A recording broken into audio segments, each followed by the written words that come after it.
sin we catalog is now a warning on the wall. Every lie we amplified sears like curses into stone. Lay my soul on grinding stone.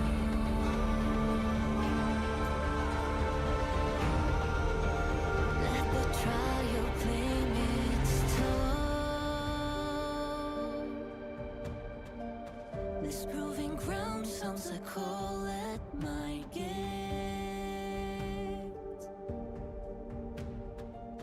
We carve the walls with every dying name's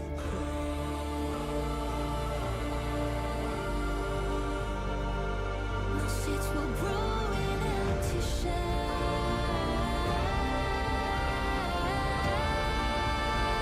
Down this road we shatter.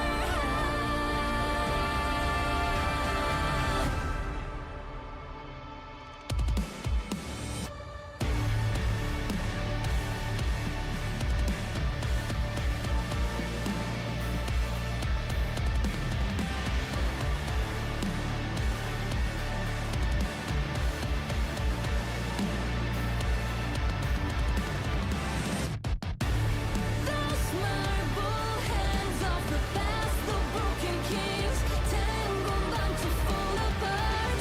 Dear, this mind's out bloom through the shattered heart. I took a vow to break the throne of stars. May our grandest dream be blessed.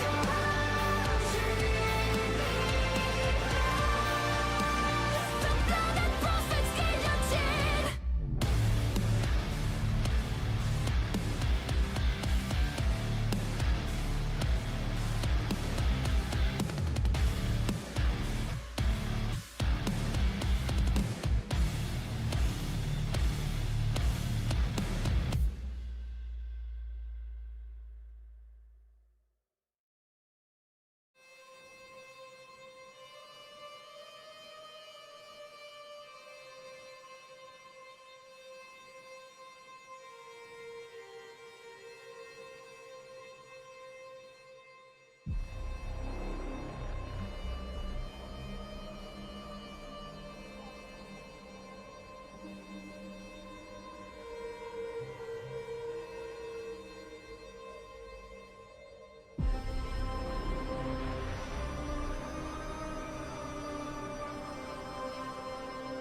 Hi,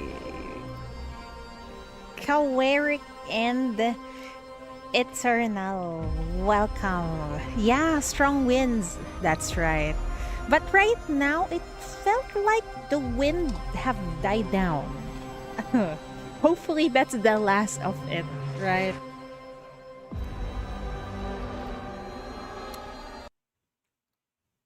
Yeah, earlier the wind is really Yet the crying never really scary. ceases.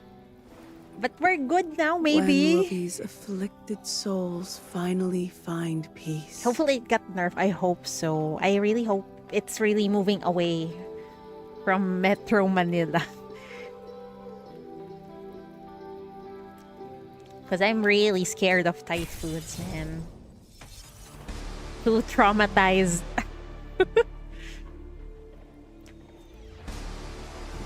If my stream suddenly gets cut off or something, it's either there's no internet or there's no electricity, okay?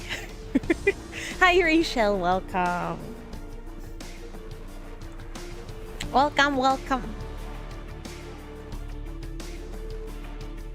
Pending task on the current map. Okay. Let's go. Oh boy, above the dark clouds. Directed by Paradisos, this city releases the intelligence about BR-003 to the public. Well, because the secret is out now. How long have they been hiding BR-003 on top of the city. Good lord. Taking off. Whoosh! In NF 115, this city has taken the decisive step of unveiling the long-concealed BR-003 to the public, a direct response to the aggressive tide of ashes launched by the Farlands. As the optical camouflage dissolved, we witnessed the ultimate deterrent against humanity's most belligerent extremists, as well as the embodiment of this city's extraordinary efforts to suppress and relocate BR-003. This sounds like a freaking propaganda to justify the existence of BR-003. Okay, shower well. Newly declassified documents now offer a glimpse into the prolonged city-state conflicts that have remained shrouded in secrecy. From previously released information, we know that in NF 106, this city hosted the 12th Great Expo. At that time, the observatory still stood on the surface, serving as a symbol of hope that this marvel beneath the stars might help mend the fractures between city-states. Okay. But that hope was shattered. During the exhibition, mania extremists attempted to spread contamination, ultimately triggering BR-003 on site. The catastrophe claimed thousands of lives and shattered a fragile peace. Oh, I see. I will take this with a grain of salt, okay?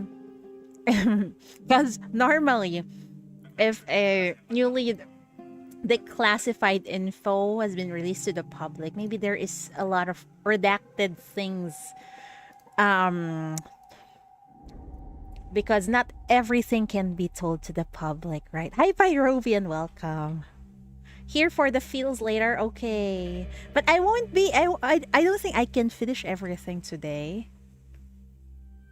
We'll just do the fourth part tomorrow. At that time, humanity lacked the means to suppress the Black Rings. The mental corruption caused by hazardous information was irreversible. To protect the public, this city concealed the existence of BR-003, limited the release of information about the tragedy, and intensified its crackdown on mania. For years, we were led to believe it was solely the work of mania extremists. But now, with war once again at our doorstep, a more alarming possibility emerges: that the Outlands and the underground maniacs had already formed an alliance. They saw their opportunity in NF 103. The year FAC was crippled by the Eclipse operation, and the last of the Discord forces had withdrawn. They believed it was the perfect moment to break this city apart and overthrow the established order. They failed then, and they will fail now. Because though this city's defenders may have been absent from public view, their loyalty never wavered. They've been vigilantly operating beyond our borders, guarding against external threats. Okay, so now they're gonna justify the existence of this core. Now, they have returned. And with them, we reclaim our strength, confront our history, and secure the future of our city-state. It's all full of It justifications. hurts. It's burning hot. Help me. Why is this happening? Ah! If we had any other choice, we wouldn't take such drastic measures. But this war, it must end now. Stay calm, everyone. The Speaker of the City Council is here. Your Max King has arrived with everything you need. What the hell is this about? As he scrolls through a stream of videos, Speaker Max King comes face to face with his own image and nearly hurls his terminal across the room in rage. August 14, NF 115, 1500, West District Temporary Underground Defense Works. A fragile 3-day stalemate has held since Edge's declaration on August 11th. Though direct conflict has paused, the Farland's tide of ashes refuses to recede, blocking vital shipping routes. In response, the city has cranked its propaganda engine to full capacity. I knew it. The news earlier sounds like propaganda. Pushing the amended mobilization order into a second round of debate. Well, at this rate, it's going to be what's this? It's going to be approved. The message is clear. Beneath the quiet, both sides are preparing, probing defenses and gathering strength. Neither has any intention of stopping. It all leaves Max King sick with frustration, a feeling he feeds by obsessively checking the very news that demoralizes him. Like now, he anonymously logs into a popular forum where the war has ignited a firestorm of speculation and fear. Outlanders are all butchers. The more brutal we are, the better. My cousin just enlisted yesterday, says he's not afraid, but I'm terrified for him. Peace talks are a joke. Kill all those outland mutts. Oh shit. Well, I guess this is the consequences of war, man.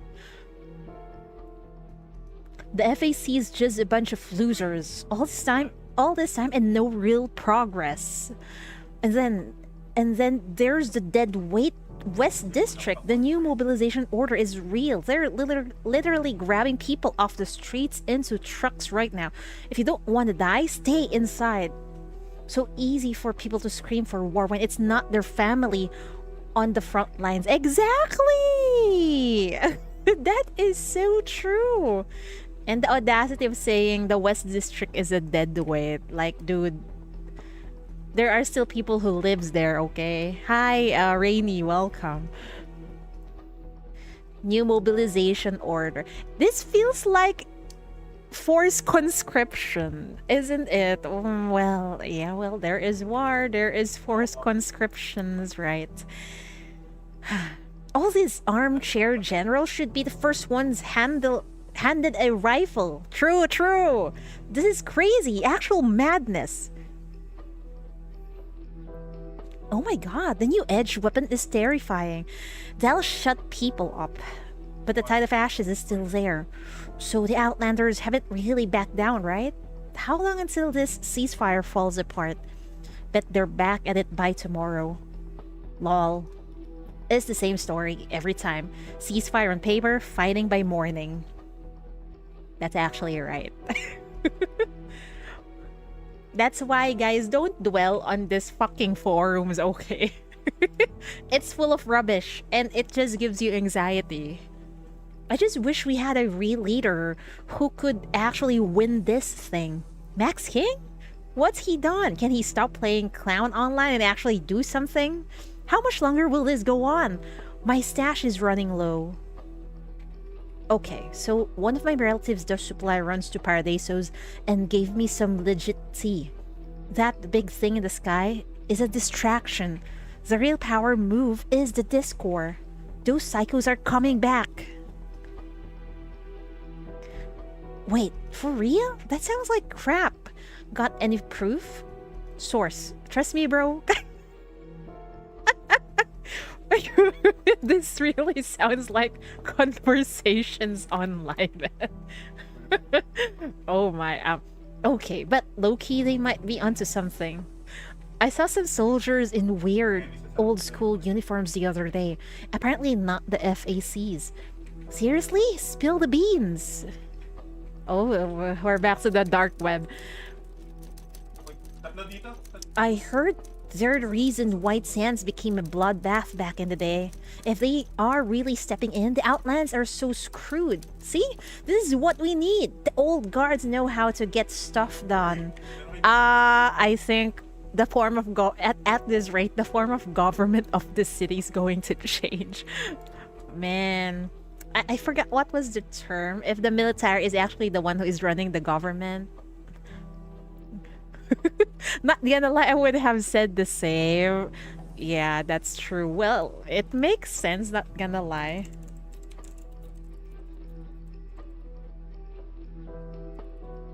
A. Yeah, that was something. My god, it's at the tip of my tongue, but I can't remember the right word.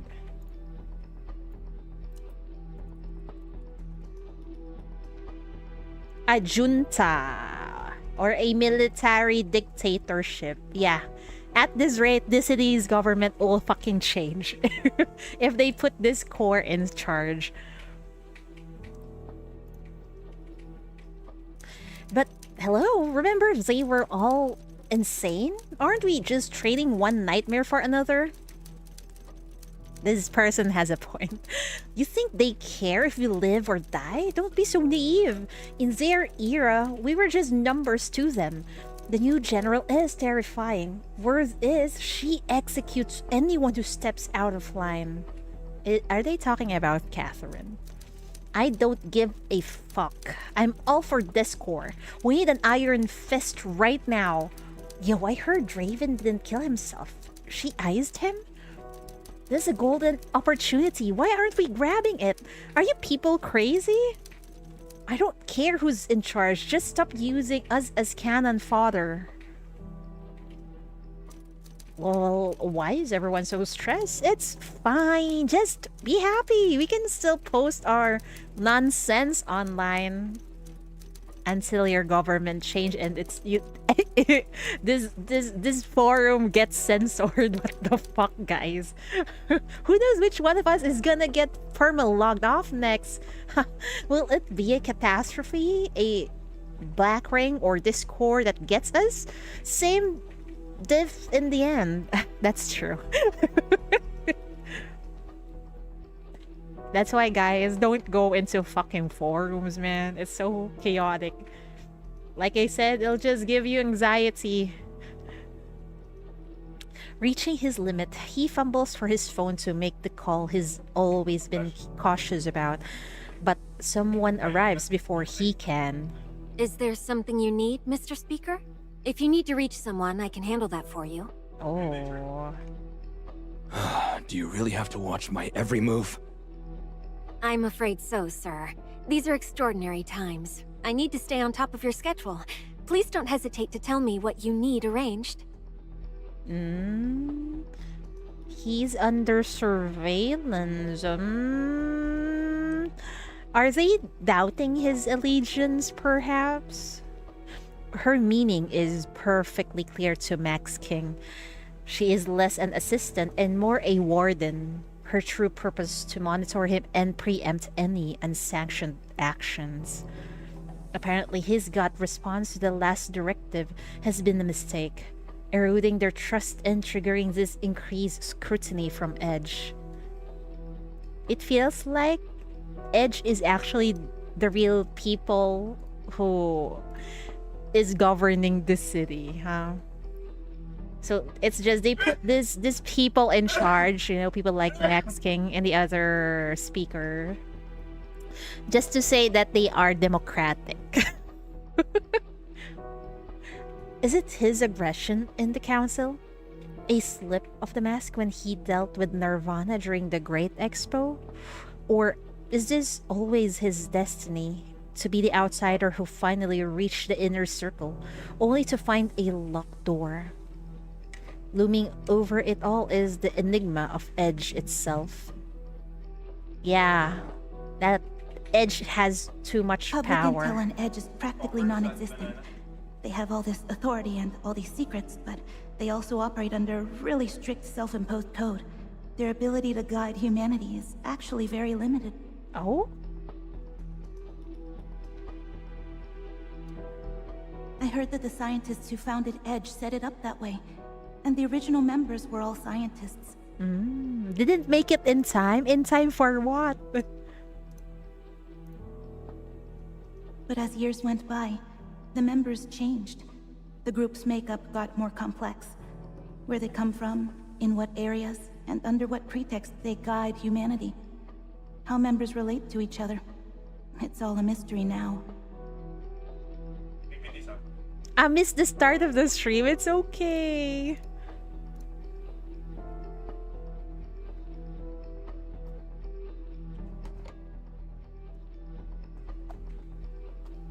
The invisible grip around his neck tightens again, stealing his words. Max King falls silent as he slowly puts away his terminal. I need to get through to the MBCC. Look at the West District. It's a powder keg. If this continues, we'll have a full-scale catastrophe on our hands. Chief has the capability and respect to get ahead of this. I need her support. Sir, as I've said, Chief's condition has taken a turn. Right now, the Chief is being treated at the best sanatorium in Eastside and cannot Sanatorium? leave at the moment. Sanatorium? What the fuck? Did Chief get crazy? Why there? Why not the MBCC Exactly. or Banyan? Sending the Chief so far away makes no sense. We're living in extraordinary times. For someone of Chief's stature, we must take every precaution. We can't be too careful with her security. If it's that serious, then I need to see her. Chief is a crucial asset to this city, and she's a friend. I should be there for her when she's having a rough time. I'm afraid the doctors are insisting on absolute rest. No visitors. If you have a message, I can see that it's delivered. Man. Even though he's the speaker, he can't go anywhere. And he cannot convince these people to get out of the way. I need to see Chief. Have you heard that one of the two next upcoming S-Rank is actually a man? It's been 1,000 years. Really? I didn't know. We're getting male sinners. That's rare. Besides, you're quite busy with your own affairs, aren't you? Edge needs you in front of the cameras, keeping up morale. Wow. It feels like Max King is the face of Edge. You know, a puppet. No wonder Bernadette didn't actually want to become a speaker, but instead a position in Paradiso's, man. A moment of silence falls. Morale. What is any of this pageantry actually accomplishing? Well, hiding the truth, I guess. Keeping up, like they said, the morale of the people up. Keeping up a facade. Suppression, ridicule, surveillance. These threats leave him cold. They cannot touch him. What truly torments Max King is his own powerlessness. A bitter truth underscored in moments like this one. And so, no matter how deep his reluctance, the Speaker of the City Council allows himself to be escorted back to the cameras by the secretary's smiling, inescapable presence.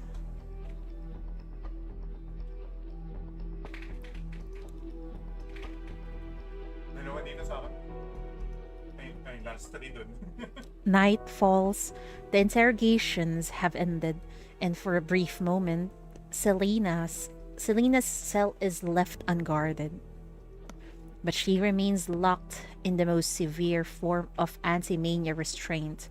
Pain has made sleep nearly impossible, and at the sound of approaching footsteps, her eyes snap open.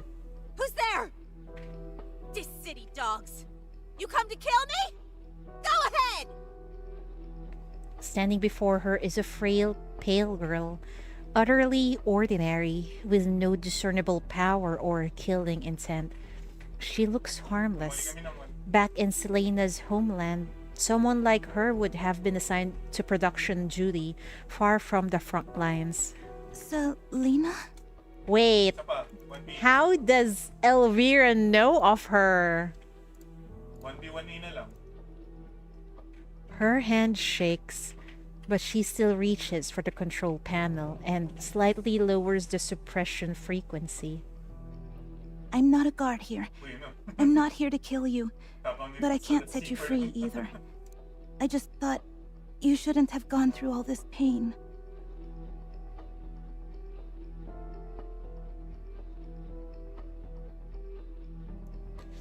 Then Selena notices the girl's elaborate clothing, then the unmistakable style of a city socialite, something she's seen in intelligence reports. Rage flares rage flares in the Farland warrior's eyes. Don't think I'll fall for your tricks! Go to hell! The silver-haired girl opens her mouth as if to speak, bites her lower lip, and eventually takes a step back. You don't have to be so hostile. I just don't want to see an Outlander die like this. Having mustered the courage to speak, she turns quickly and leaves, head lowered, leaving Selena alone in confusion.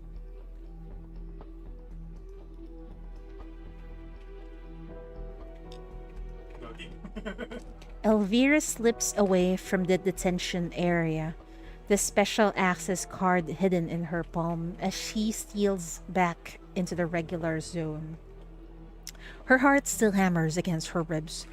So far, no one at MBCC has noticed her. Wow, Elvira can actually be a spy, huh? After all, the entire facility is in chaos right now. The facility is in chaos. Where is... I thought Chief is in a sanatorium in Eastside, unless that secretary is lying. After Edge declared a state of emergency, Chief was taken away officially for a health examination. But Elvira knows better. It is house arrest. Whether because she's in someone's way or simply deemed too unpredictable, the result is the same. Without Chief, MBCC has turned isolated and restricted, its internal flow of information choked off. Elvira herself is also under surveillance. She needs more intelligence that can bypass the Bureau's constraints. Something beyond what Stewart's inheritance offered. She needs newer, wider sources. But she can't do it alone. Not when trapped here. What can she do? Stay calm, everyone! The Speaker of the City Council is here! Your Max King has arrived with everything you need! The noise from the recreation area breaks through her thoughts. Elvira halts mid-step. The television is still on, and a familiar face flashes across the screen. The absurd performance draws laughter from the crowd gathered around. Under all this tension, everyone needs a distraction. That's true. And that's why Max King exists. I mean, Max King's existence has been allowed by Edge. Who made Elvira Shalom's protege? I don't know either. I didn't expect her to be this good in, I guess, spying. He's really bad at acting. And yet, the spectacle gives her an idea.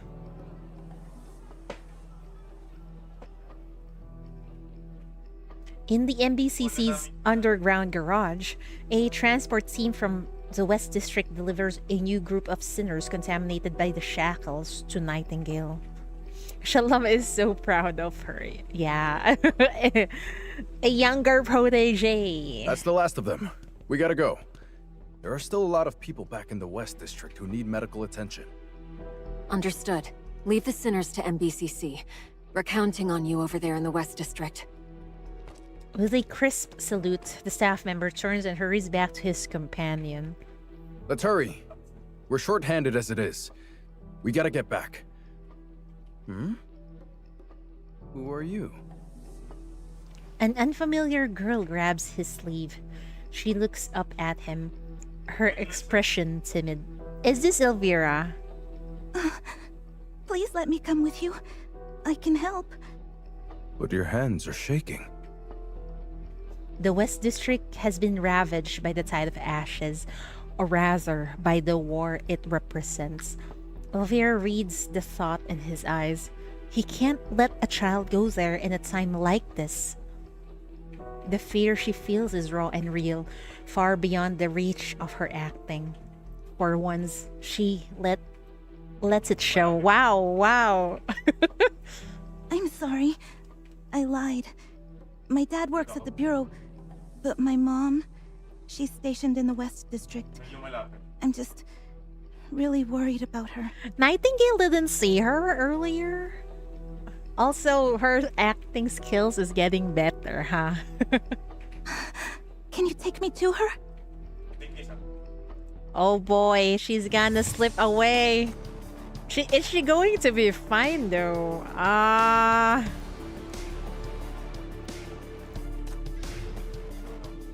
Syndicate battlefield. Although the Farlands have ceased their offensive, the spreading tide of ashes has still caused severe damage to West District. Are you here to entertain me? That's great.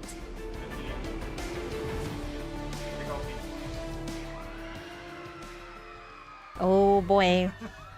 There's chaos in West District, well, as always. Twisted storms ravage the streets, unleashing waves of mania contamination. The city lies in ruins as terrified civilians scatter in panic, desperately seeking shelter. Yet, for the FEC soldiers, these catastrophes are not the most terrifying enemy they face. Against the rampaging tide of ashes, they stand their ground, defending every street as if it were their last. Go to hell, you outland mutts! This is all your fault! What? He ignites a Molotov cocktail, sending fresh waves of panic through the crowd. What the fuck are the gangs doing? They're attacking Outlanders? Oh my good lord. An armored hand grabs him from behind, knocking him down, and snatches the bottle, extinguishing the flame. What are you doing? I'm doing this for this city. They're obviously all... The soldier lands a solid punch to the thug's face. Even the most good-natured among them has reached his limit. Stop making things worse. What are you doing running around outside at a time like this? Get to a shelter now. The best thing you can do for this city is to keep your damn self alive, you idiot. Yeah, go tell him. FAC here to save the day. Thank goodness they're here to somehow mitigate the chaos that is happening. The subdued man is shoved toward the evacuation line, whimpering as he goes. But the damage is done. Panic has already taken root, and if panic has taken root, you know, mania also increases, right? Inside the shelter, people instinctively distance themselves from anyone who looks foreign. Oh boy. Since the Great Expo, tensions between city-states have steadily escalated. Anti-Outland sentiment has trickled down, poisoning even ordinary citizens. At this rate, the authorities will have no choice but to separate locals from outsiders inside the shelters, just to prevent further chaos. But I don't like that fucking idea. It's like a what was that? It feels like there's a term for this. If Frasier is fixed on attacking people, can they attack East Side? Wouldn't be a big... I know, right? Maybe East Side has better defenses than the West District. Always Syndicate that eats everything. Well, because it's the poorest part of the city, that's why. So it's the one that gets attacked first. Probably less defenses, like I said, than East Side. You know how privileged people are in East Side, right? Is this part before or after 003? After. Syndicate has all the hypercube mines, so it is more important. It is, but the problem is East Side and West District have been separated from a long time, right? And Syndicate all have become, you know, breeding grounds of crime and gangs. It's going to be tough between these two people. If real conflict breaks out, who should he protect? I don't know either. It's easier to shoot people than try to protect them from themselves. The hand that's struck through his armor burns like fire, even through the protection. Sir, if I may, the FAC's core tenet is protection. But in practice, does that not often mean you're reacting to a threat only after it has already manifested? He has a point. Wouldn't it be too late? It feels like Siglin is mocking the FAC, huh? I'm curious about your view on the principle that the best defense is a good offense. Why hold to a purely defensive stance? Is it a matter of doctrine? Or capability? No wonder Siglin is like, I'm a Endura, but I can kill you. It's easier to infiltrate through the syndicate because there are people are everywhere there. Yeah, full of immigrants, exactly. And also security isn't that good, right? And even people have apprehension toward the Public Security Bureau.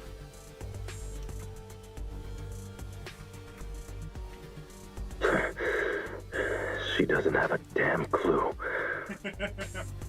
From a distance, someone in a small vehicle has witnessed the entire scene.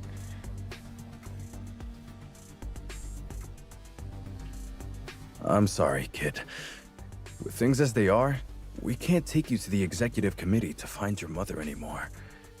There are too many dangerous incidents along the way, and we can't guarantee your safety. There's a shelter entrance nearby. We can head there to take cover and help out while we're at it. Wouldn't that be okay with you? Elvira nods. Elvira is so good. She managed to slip away from the MBCC, even though we know probably the MBCC is full of CCTV cameras, right? I'm coming with you. She tries to appear braver, but as she follows them out of the vehicle, her legs tremble so violently she nearly stumbles.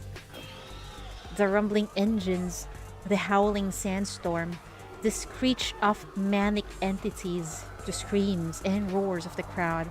She still hasn't adjusted to any of it, but what she just witnessed is worse. Inside the underground shelter, a clamoring crowd presses into every available space. Some shove anxiously forward, others weep in silence. Many glare with naked hostility. It's impossible to tell who's from the city and who's an outlander. Everyone seems to be sizing up the unfamiliar faces in their own way. In the thick air, heavy with gunpowder, mud, and sweat, Elvira catches a familiar scent. What? Go to hell, you outland mutts! This is all your fault! Don't think I'll fall for your tricks! Go to hell! See, Chief? Even those with blood-stained hands can have a heart. Oh, I miss They Yelena. can love. They just choose carefully who deserves their love. That's what this city has taught me. Isn't that right?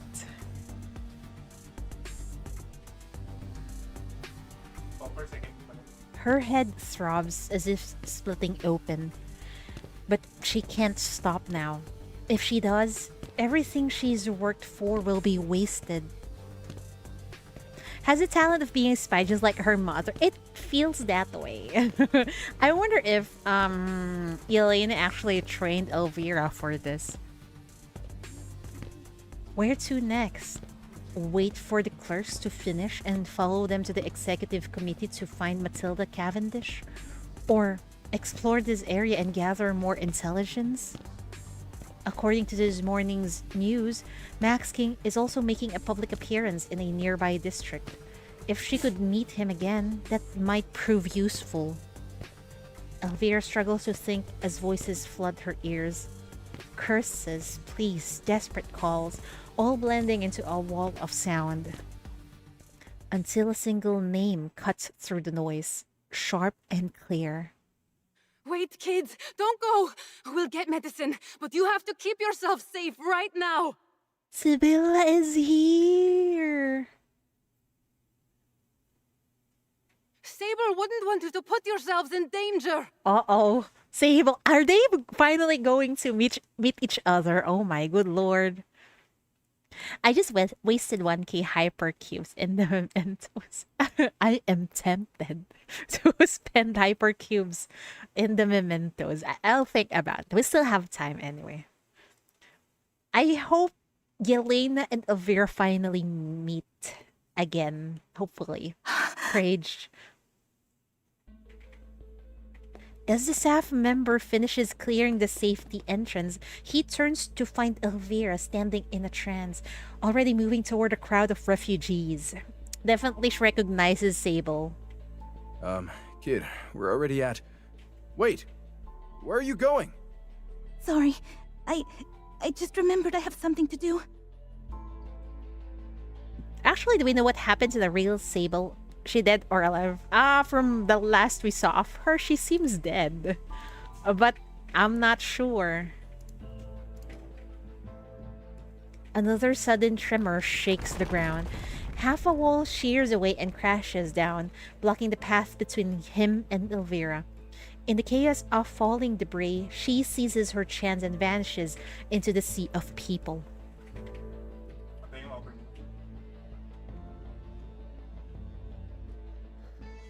Sibylla huddles in a triangular space formed by broken walls, barely sheltered from the onslaught of the tide of ashes.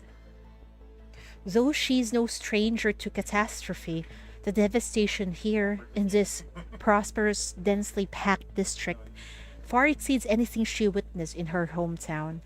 It's clear the Syndicants have no experience dealing with disasters of this scale. She anxiously fiddles with an old mobile terminal in her hands. The mania storm raging overhead chokes the air with interference, making communication nearly impossible. Hello? Hello? Ashley? Alan? Can you hear me? Oh, thank heavens, this old thing still works. Now you listen to me, and you listen good. Don't even think about going out for medicine. You wouldn't know what's out there. And we can't just give Sable anything. Her poor body's too weak as it is. And this is no common fever. Cold medicine won't touch it. Oh my good lord.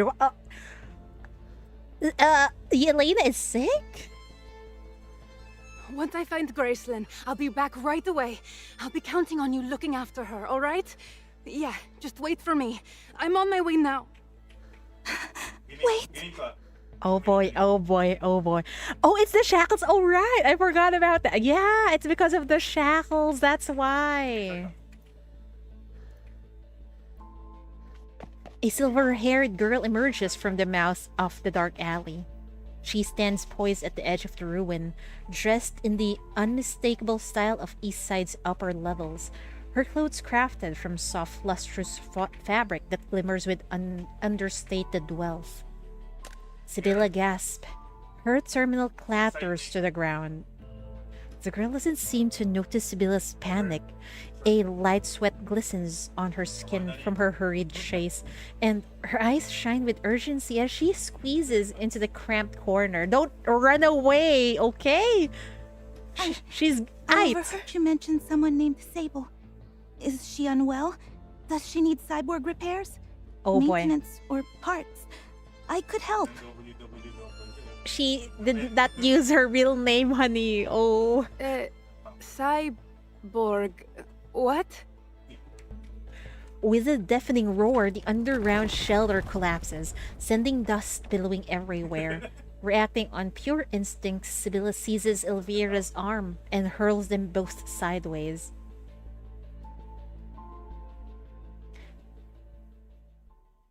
Wow. I hope Sable is still alive. Well, it's kind of copium to hope, but yeah.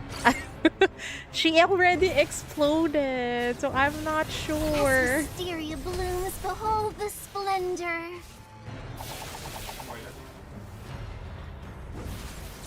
Crush them all! May pagkakasagernado yun. Pumunta mo sa pagkakasagernado yun. Pulse radiation. Engage.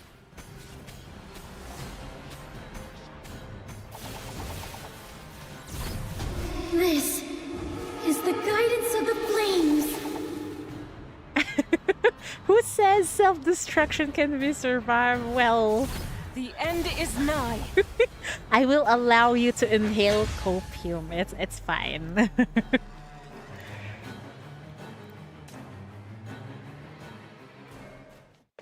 She barely manages to pull Elvira into the sewer tunnel. We can get to an air raid shelter from here, though it's a bit of a walk. We can set out once you've caught your breath. Just a coincidence. Of course it is. The name isn't uncommon, but cyborgs are. I'm so stupid. You are chasing the correct person, Elvira. It didn't occur to her that maybe someone's using Sable's name, right? The vibrant energy she displayed only moments before vanishes instantly, leaving in its wake an exceptionally frail figure. So thin she can barely hold up her own swaying body. Elvira's head sinks low as her whole body seems to crumple inward. Finally struck down by the immense weight of the fatigue and the helplessness accumulated over the past days, she releases a long, weary sigh before she speaks, her voice reduced to a muted and hollow sound. Ma'am, are you an outlander? I don't think so. My grandfather's generation settled here in Syndicate. You know how many of us there are here. So I suppose I'm a this city citizen now. Oh, Sibyl, you cannot hide your accent. She dares not say too much. Parfait had specifically warned her to keep a low profile before leaving, especially after Sibylla appeared on television with the investment guru. Shouting those words, and conflicts have already erupted several times in the underground shelters. Sibylla lowers her head, realizing the lie she once told was now twisted into truth. Is this her punishment for lying as a whistle? Now, she has no way to uncover what truly happened to Führer. Elvira watches her for a long moment before speaking softly. But you must still hold deep feelings for your homeland. She points to Sibylla's bracelet, though broken and missing many beads, leaving it threadbare in places. It has been carefully restrung and clearly cherished. Yes. It was a gift from my friends back home. Could you tell me about them? From my friends back home, but they're already gone, man. Sibylla's hesitation hangs in the air. In response, the girl across from her lowers her head, as if talking about a far-away homeland evokes many memories. For a long moment, she is silent, lost in some distant world, before she begins to speak, her voice slow and heavy with the weight of nostalgia. Yelena, that's the name my mom gave me. I grew up here in this city, and it wasn't until I was older that I learned it was an Outland name. Wow! Elvira is just like her mom. Yelena using Sable and Elvira using Yelena. Uh-huh. You are really your mom's daughter. My mom was actually an Outlander. But by the time I learned the truth, she was already gone. I never got to know her. To know about her home, her people, or how she felt living here. But I want to know whether it's about her or about your friends. I want to know those stories from far away. Please. Elvira pulling lies out of her ass like it's nothing. Like I said, she's her mom's daughter. It has become easy for her, it seems. Langley will get her. Uh-oh. I don't want her to get entangled with the Ninth Agency. Oh dear. Sibylla has always held her past. The faraway stories, her dread of Führer, apart from her new life in Syndicate. How could she burden them when they've already given her so much? But the girl's own raw history disarms her, touching a secret, guarded corner of the Outlander's heart. I see. Let's find somewhere safer to talk, Miss Yelena. We have time. I cannot with this name. Lurk well, This kind of man. stuff is nothing to me now. Piece of cake. I'd sleep well. Are we sure she isn't secretly Langley and Shalom's daughter? We'll see though. You know, you got a feeling maybe Elvira's father is, or maybe was it mom? Is possibly one of the Paradiso's people, maybe. Yeah, exactly my thoughts. More like her mom is 02. Yeah, but it is not confirmed though. So I'm like, is it really her mom in there? And what a mom that was, leaving her child alone just to become, you know, part of Paradiso's. Speaker Max King visits the shelter in West District to raise the spirits of the civilians. She really looks exactly like 02, right? Speaker. Now, whose pain will I uncover here? Originally tunnels from the Rustfire era, the underground shelter has been hastily converted. Its conditions stark and primitive. Whenever tremors from the catastrophe above shake the foundations, a palpable wave of panic ripples through the caverns. In this oppressive atmosphere, only the speaker provides a glimmer of relief, playing the fool with such dedication that he becomes a beacon, the sole point of light in the overwhelming dark, drawing every eye and lifting every spirit he passes. The Speaker of the City Council is here. Your Max King has arrived with everything you need. You are not alone facing this catastrophe. I'm right here by your side. Oh! He's so cringe. Just as he tries to rally people's spirit, a small ragged figure stumbles out of the gloom and clutches desperately at his hand. Is this Elvira? Help me, Mr. Speaker. Sounds like Elvira, alright. Are you alright? What happened? It looks like she used Sibylla's cloak. Oh, there you go. Elvira? He recognizes her face and acts instantly, rubbing grime from his hand onto her features to disguise her, while speaking in a nervous, urgent tone. Oh, so you're a sinner. Is your mania flaring up? Then you must stay away from the crowd. Hurry! This way! The mention of a sinner losing control makes the pursuing cameras hesitate and pull back. It is all the chance Max King needs.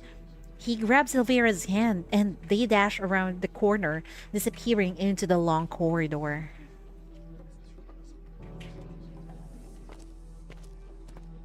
Why are you here? What happened? What's going on at the Bureau? Elvira doesn't respond immediately. After a brief hesitation, she speaks in a hushed voice.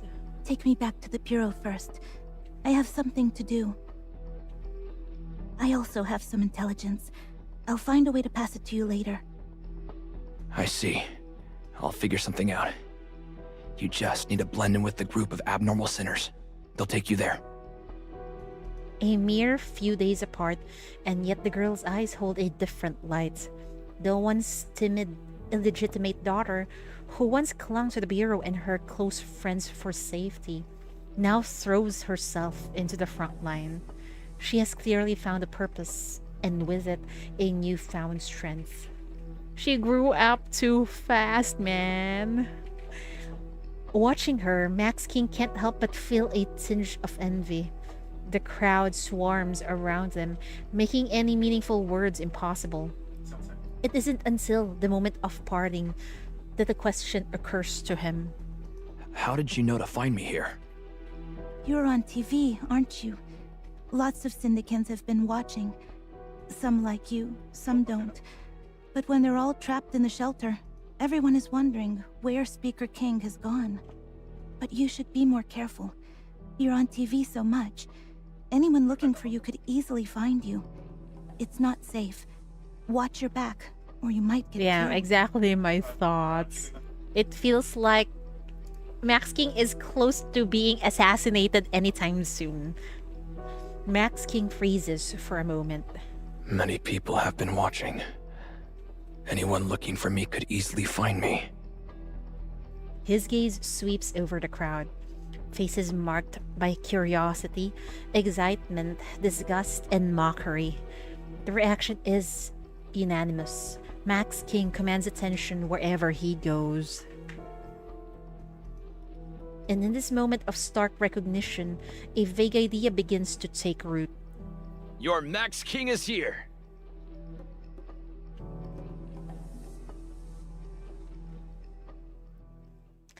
After a day of grueling interrogation, Selena remains locked in her cell.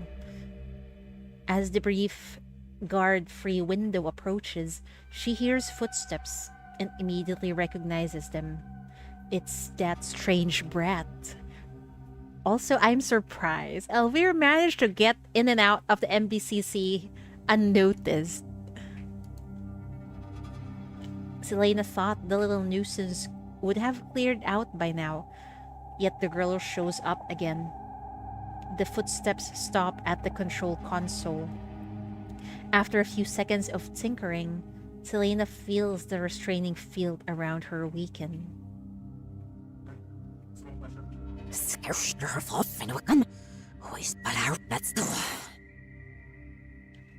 Wow.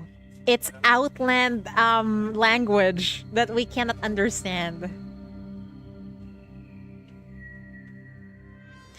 The thought flashes through her mind just as a faint melody drifts by on the air.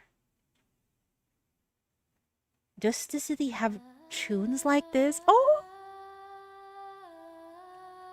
It's Yelena's theme! Oh my! Does the city have tunes like this? She feels she's heard it somewhere before. Somewhere in Frasier. Yelena is from Frasier? She cranes her neck to look, but finds only the visitors retreating back. The melody fading away with her footsteps.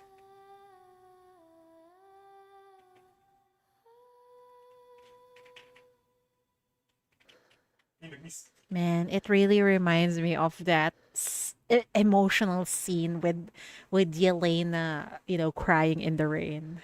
Man, the sharp scent of disinfectant surrounds you. Oh my god, is this Chief's point of view now? Your body trembles with fever, racked by chills as you drift in and out of a fractured consciousness. The strange odor of antimania rays permeates the room, irritating your nerves. Nightmares descend, and they ensnare you. Get away. Get away. Stay back. This war is no place for you.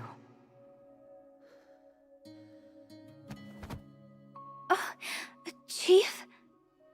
Thank goodness we got Hecate by our side. Your fingers close around Hecate's wrist. She startles at your touch, and the blanket she was adjusting slips from her grasp. Poor Chief, they really suffered this time. Yeah, she's been really struggling with a lot of things aside from her physical condition. Sorry, I'm still a bit groggy. Why are you here? How will they let you come? I was worried about you, Chief. I asked Adjutant Nightingale for permission to visit. Are you all right? Labored breaths, a racing heart, a cold sweat. The symptoms scream through you. Hekata's gaze is heavy with worry. In the past, you would have instinctively told her you're fine. But now, you just cover her hand with your own and speak softly. I'm not feeling well, actually. The mania is still affecting me, but I think I'll be fine. Shorl, are you there? I need your help. The black triangle quietly drifts over from the corner of the room. I'll continue monitoring the suppressing mania for you from outside your field of vision. That way my presence won't unsettle you. Yeah, we're still pissed off about you, okay? You lower your head briefly in thought, then look directly at it and say,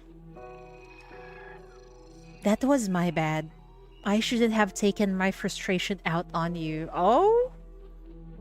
Chief, really? Just like that? I've grown too reliant on you when it comes to managing the shackles contamination. Every time the mania fluctuates, I end up directing my anxiety at you. That wasn't fair. I need to work on controlling my emotions better. If anything, I should be thanking you. Shorl emits a series of strange sounds, unlike anything you've ever heard before. You can't tell if it's expressing confusion or merely recording your unexpected speech. Nevertheless, it proceeds as requested. It activates its anti-mania program to scan you, though the process seems to run a few more cycles than usual. Seizing the opportunity, you pose your questions. How's the situation now? BR-003 is fully calibrated. We hold the advantage now, Chief. There's no need for you to take unnecessary risk fighting against the Black Ring anymore. BR-005 is also within controllable parameters. Are you planning to deploy BR-003? It remains a deterrent and a last resort. Causing mass casualties is never our intention, even if it's framed as serving the greater good. As long as alternatives exist, we will exhaust them first. Really? Really? It's hard to trust Paradisos, man. So, you're not launching a direct assault on BR-005? The enemy has anticipated that approach. They've stationed numerous apostles of ashes around BR-005 as a defensive measure. A frontal assault with our current forces would be costly. The black triangle rotates slightly. We've formulated a more efficient strategy. If executed correctly, we can achieve victory with minimal sacrifice. To avoid causing you undue concern, I will refrain from detailing the specifics for now. To avoid causing me undue concern? It means this plan doesn't include rescuing Hela, does it? You might even be prepared to sacrifice her to keep minimal losses. Is that it? We haven't reached that point yet. With it, you feel its anti-mania energy output slightly increasing. You make every effort to keep your composure. It's very thoughtful of you to carefully omit the part for my sake. I should thank you for that. At your words, it emits that strange sound again. You decide to press on anyway. But Chief just sounds cynical? Is that the right term? Earlier. Or, yeah. Because it's quite unusual. She isn't getting angry. And feels like Shoal is being suspicious right now. Sus, right? Receiving such special treatment, should I take this as I'm still useful to Paradisos? You need me emotionally stable and compliant because you still have uses for me. Is that it? You are important, of course. You may voice your requests freely. We always give them careful consideration, though we cannot promise they will be fulfilled. But that's not you. The reason you fight is far too frail. My goal haven't changed, but I can't keep making demands I know are impossible. Like she said, I still don't truly understand war. My convictions aren't strong enough. Chief, is this you? What are you planning? I can't solve anything. Can't even think clearly. Because I've been drowning in confusion, anger, and pain. But that ends now. I can't keep avoiding questions just because I don't have answers. At least I should find an answer in my own way. You look at Chorl, finally speaking with genuine sincerity. Would you be willing to listen? To help me find that answer? The facts that you're approaching me, honestly, is progress in itself. Please state your request, Chief. I will convey it and await evaluation. Oh. Seems like simping up on Shoal actually worked. Then, I want to meet someone. Who is that someone? I wonder. Oh, pending task on the other map. Hold on. Let's read this first.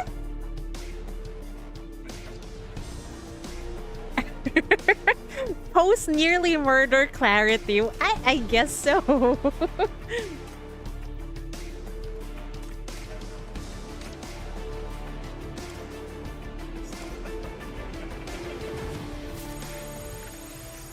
We're going back to the past. Oh boy, aha. Back to small Catherine. What do we have here? What?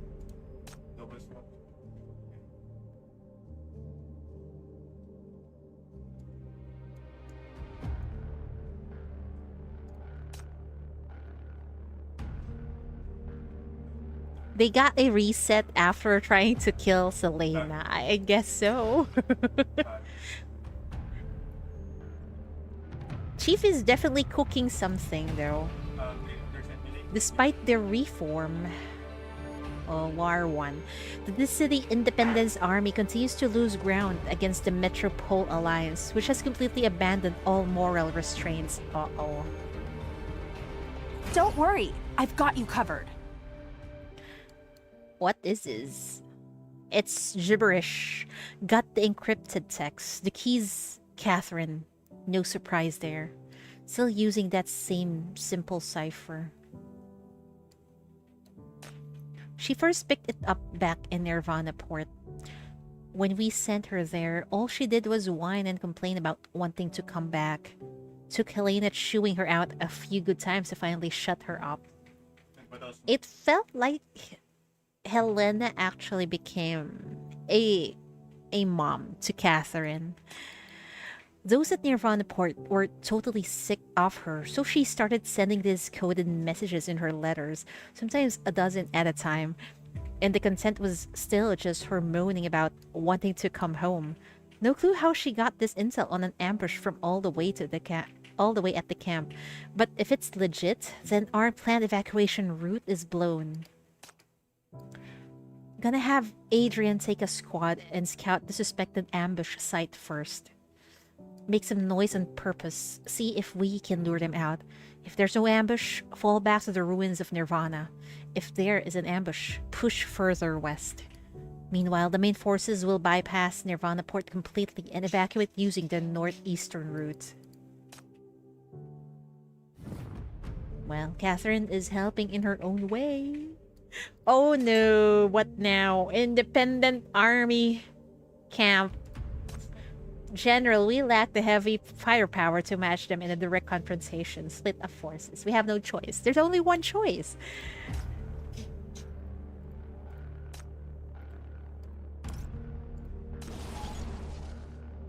Let's see what we have here. Fragment of Draven's note. Daryl missing. Daryl has crawled out from under heaps of biochemical weapons and survived nuclear blast before. I don't believe he would die so easily. The current situation is bleak. I need more elite officers, and I hope to find him. Uh-oh, Daryl is gone. I wonder why. Or where he went. Despite its considerable numbers, the Independence Army must still rely on guerrilla tactics, dividing its forces to avoid direct confrontations. The fog is coming in. Frontline force overview. Adrian's forces are combat ineffective and require reconstitution. 3 reserve regiments, approximately 3,000 personnel, are scheduled for deployment to the Nirvana Port Ruins frontline by March next year. Enemy force assessment. Primary threat: 5 metropole city-states, each fielding 1 elite 10,000 man units. Oh my god, it's hopeless. The guerrillas are outnumbered. Secondary elements: auxiliary forces from minor city-states, totaling 94,810. Bruh. That's a lot. Our force structure. Main force, 10 regimental formations. Authorized strength, 10,000. Current effective strength, approximately 7,000. Adrian's division, 3 elite regiments. Currently effective combat strength, approximately 1,000 following attrition. Not enough people, man. Victory is a function of logistics and mass. Our current equations are untenable. 3,000 cannot hold against 40,000. 10,000 cannot assault 100,000. To engage rifles against artillery and air supremacy is tactical suicide. Our only viable option remains strategic withdrawal and positional defense. It feels hopeless, man. However, numerical superiority is not a permanent guarantee of victory. I am certain a pathway to victory exists. We will find it. The cost is irrelevant. Oh boy. Good luck. General, there are rumors they're planning to use nuclear weapons again, and in large quantities this time. What the fuck? Dude, they want to raise everything on Earth into a nuclear wasteland? What in the actual fuck? Defend the city. All Independence Army regiments and battalions have returned to defend the city. But if the enemy really launches their nuclear weapons, won't we be wiped out in a single strike? True.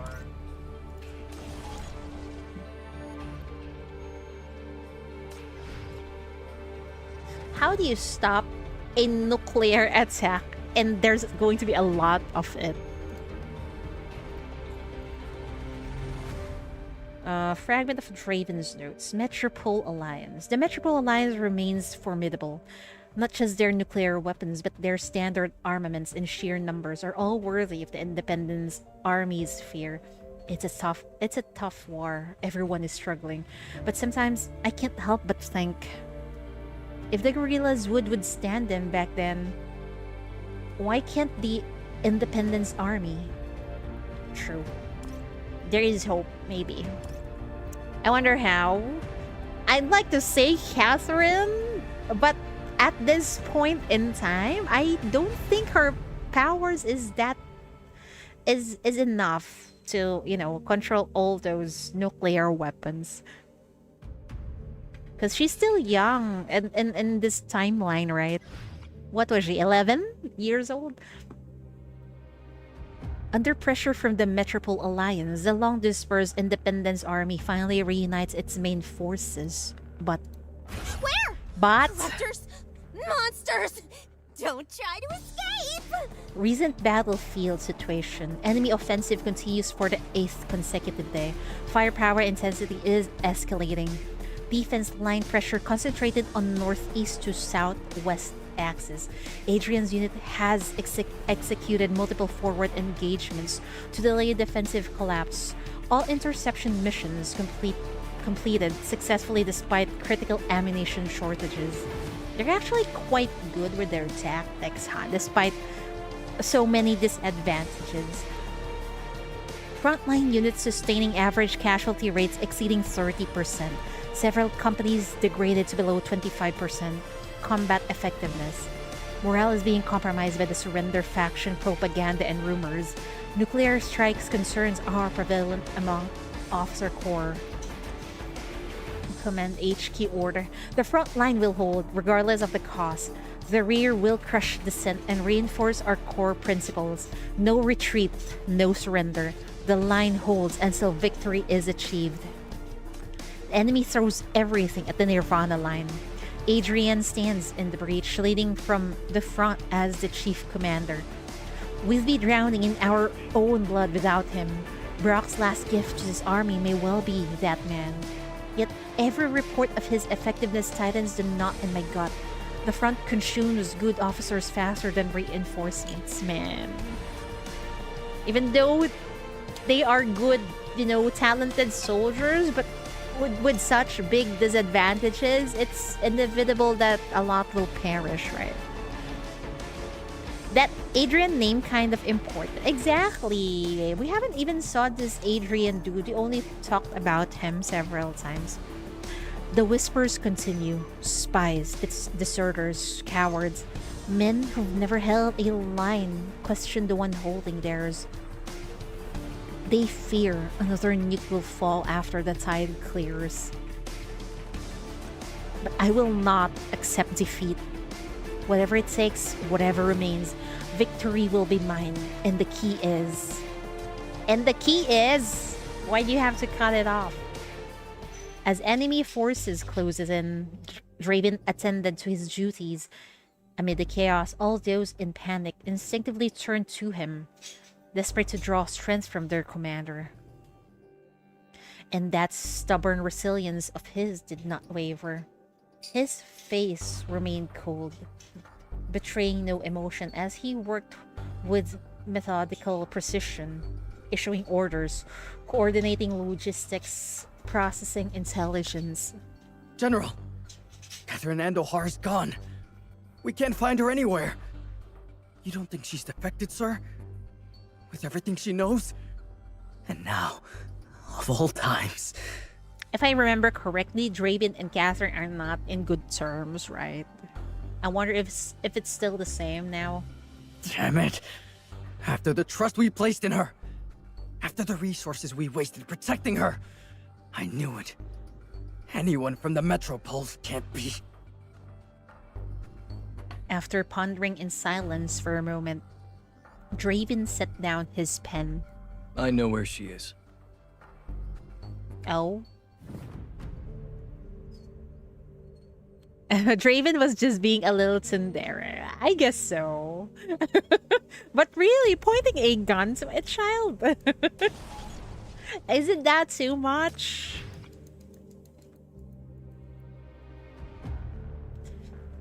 A fragment of Draven's note. Subject, ominous rumors. A second nuclear explosion? Very possible. The one at Nirvana Port already proved the power of nuclear weapons. If the Metropoles deploy nuclear weapons, the Independence Army, at its current size, would have absolutely no way to escape. Our only hope is to find a way, like he said. She could stop bullets. Yeah, you're right. But seeing a small Catherine makes me forget that she's actually a powerful sinner. She looks so freaking innocent. At Brock's grave, Draven finds the missing youngest daughter of the Anduhar family. She was just visiting Brock's grave. I suppose I can humor you for a bit.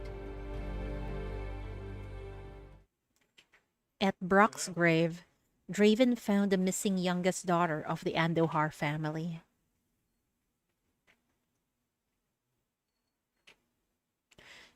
She currently isn't that strong. No.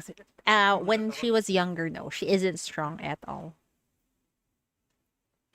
Her gaze was fixed upon the headstone, yet seemed to look through it, reaching toward the distant front lines. In response, a rare gentleness softened Draven's hardened demeanor. I mean, even if Catherine isn't really a powerful sinner at this point in time, she is still stronger, I think, than these officers who only have guns.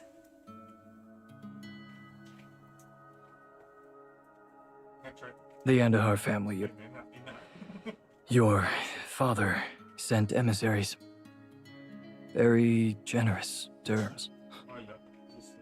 They say the head of the Andahar family will come himself next time to bring you home. It feels like she doesn't want to go home still. Aren't you going to meet them? She turned around and opened her mouth, speaking with impeccable propriety. Are you trying to trick me, you old grouch? You'd never let me leave. I know too much. I'd be dead before I took one step past the gate. Not here. You left Brock climbing out of his grave to scold you. Catherine let out a soft giggle, her expression easing slightly. My father knows I don't want to go home right now. He's just using this as an excuse to meet you, commander of the Independence Army. Let me guess. Has the Andahar family already made you a weapons offer? They must think you're desperate. Perfect time to make a deal. Perfect time to earn more money through war. Great. Draven merely shrugged, a silent confirmation. Before Brock's tombstone, the two fell into another shared weighty silence. Brock said he didn't want me on the battlefield, but I'd already seen plenty of wars. I've been in a private airship of the Metropoles, flying over settlements they were pacifying. Quote-unquote pacifying, basically, possibly raising them to the ground, I think.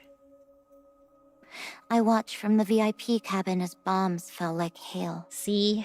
The people below held their makeshift weapons, refusing to surrender even in the face of death.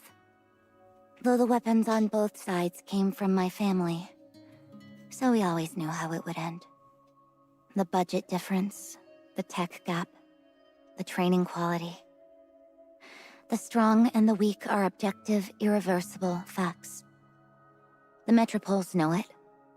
That's why they don't care about the arms dealers' little games. But those people down there, they still cling to this hope that the weapons they bought might hold some miracle. That it could suddenly turn the war, make all the stubborn dying mean something. Unfortunately, I've never once seen that miracle happen. Are you saying our resistance is foolish? She avoided answering directly, changing the subject instead. The tide of ashes will thin by mid-September. That's the Metropole's window. Their bombers will get through. Even with refueling and maintenance. Oh boy. By October, at the latest, you'll face a second nuclear strike. What the fuck? This time, they'll be aiming at this city. Do you understand what that means? I do. Your Independence Army can't stop it. Not as you are now. Then what are you suggesting they do? I know. So what's your plan? Even if you placed an order with the Andahars today for nukes, it'd be too late. You can't threaten all 5 Metropoles at once. Your troops are already losing faith, aren't they? Brock's gone. And your stubbornness alone isn't enough to hold them together. You're right. We're fighting an uphill battle. She looked at the gravestone again. This time, there was more than one surrounding them. If you surrender Man. now, a lot of people would be relieved. They might even thank you for that. Even Helena and Brock wouldn't blame you, not after all this. Except me. The annoying Andahar brat. Don't you surrender, Draven. I've seen people with their backs against the wall. Outnumbered, outgunned, still fighting while knowing all too well that they're weak. I want to see them win. I want to join the fight and help them win. Beating impossible odds, that's the kind of victory that matters the most. Even though there's going to be a lot of dead people. So fight harder. Think smarter. Weren't you supposed to be the stubborn one? Even if you are thinking about giving up, then hand your command to me. I'll lead the fight myself. Surrender isn't in my vocabulary. And yes, I'm not letting you go back. But not because I don't trust you. You wouldn't betray us. You said you wanted to join the fight. That you were the ultimate weapon. I never forgot that. My superpowers? I've told you my range is less than 10 meters. Sending me against nukes would just get your soldiers killed. Desperation isn't a strategy, General. You're supposed to be the pragmatist here. Use your brain. Don't send me on a suicide mission. So, you'll fight. If I can give you a real shot at winning. Is that right? If your plan actually has a chance, then fine. I suppose I could take orders from you. Draven broke into a smile. This little girl is crazy. She's willing to, put up her life for such a crazy plan that they don't know if it actually succeeds. Draven broke into a smile. Haven't you figured me out already? He took one final look at the gravestone, rose to his feet, and fastened his military cap. I'm not like Brock. I have no lines I won't cross. No cost is too high if it leads to victory. So Draven is much more cunning than Brock, huh? This city belongs to us. And now that I'm in command, I'm not giving it up. The victory I want will come. One way or another. So wait here. Those game-changing weapons you've been waiting for, I'll bring them to you very soon. Game-changing weapons. I wonder what that is. It's been a while. Are you still using the prototype I gave you? Who are they? Oh, who is Draven talking to? This looks like Paradiso's. Is it Edge? Maybe the earlier Edge, perhaps. That's literally hydrogen bomb versus coughing baby. Exactly. Like, it's crazy. For me, the most viable option is to surrender, in order to save more lives. Who's bomb and who's the baby? Well, for me, it looks like the bomb is from the Metropoles.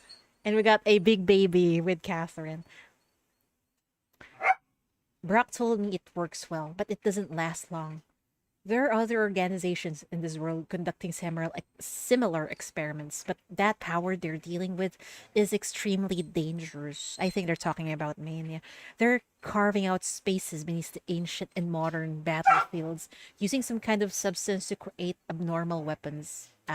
Definitely Mania weapons. You've helped us greatly in the past. Your abilities have been invaluable to both the Independence Army and all of the city. It's an Edge intern. I knew it. It's Edge. Every time this thing appears in the background, it's either Paradises or Edge. My loyalty is to humanity. The world Kaelan left behind shouldn't be defiled this way. Ooh. Someone who is possibly close to Kaylan, I think. General, if we run out of time and truly can't prevent a second nuclear explosion, trust me. Yeah, just trust. Here the baby actually have a chance. Yeah, well, Catherine is the protagonist of this story, so I guess, yeah, we have a chance. You think Edge insert is one of the Edge we know? I think she's already in there. I'm not sure. Is it 01? Or maybe someone older who's been around for a while? Uh-oh, what is this? Under someone's guidance, Raven leads a squad to a mysterious underground ruin. Sage!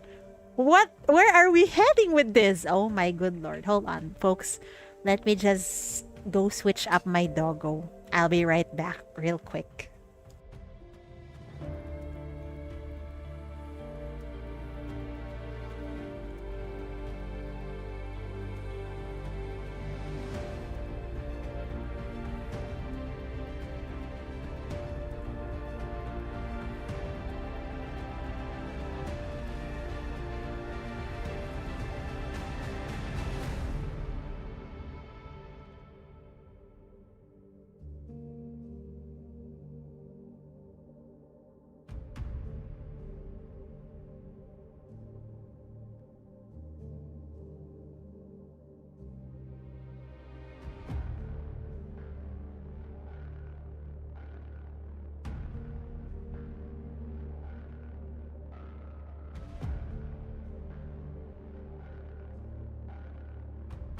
I'm back.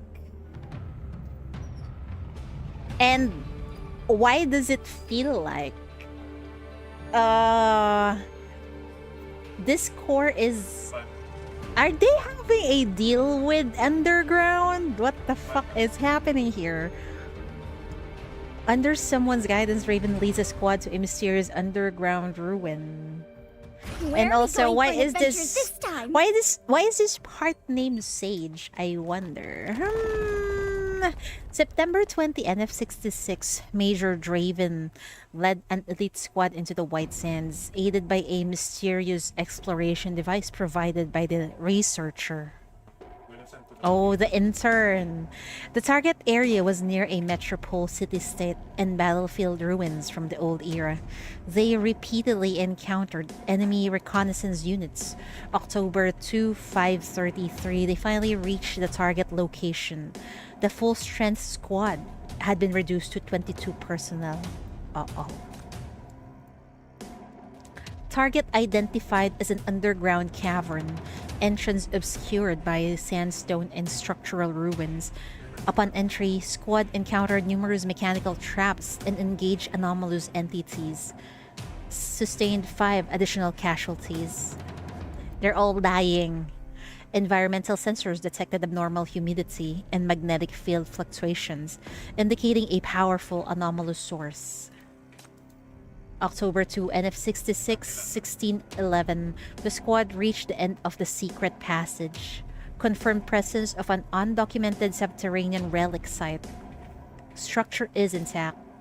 Surfaces inscribed with unidentifiable sigils and energy conduits. What is this place? Like a sinkhole, the pit swallowed broken blades and remains from the battlefield above, dragging them downward with a flowing sand. An indescribable, invisible distortion permeates the space, setting Draven's nerves on edge. At the center of the runic array on the underground, twisted red crystal flowers bloomed. Among them lay a mass of filthy, humanoid flesh, curled and pulsing with a heavy, audible heartbeat. This is... Draven's body tensed. He raised his gun and stepped forward, driven by a need to comprehend what he was seeing, and pulled by some hypnotic, inexplicable force. It reminded him of Catherine's power, yet Everything here felt undeniably more sinister. The closer he moved, the stronger he felt an unsettling resonance with some unseen force. Could it be? Just then, a mass of black-red energy shot toward him, cutting his thoughts short. He dodged on instinct, whirled around, and fired. Don't move! Whoa, kick, wait! This looks familiar. Is this Parma?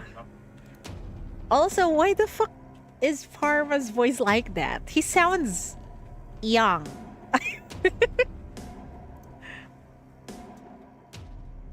It looks like Parma. Oh.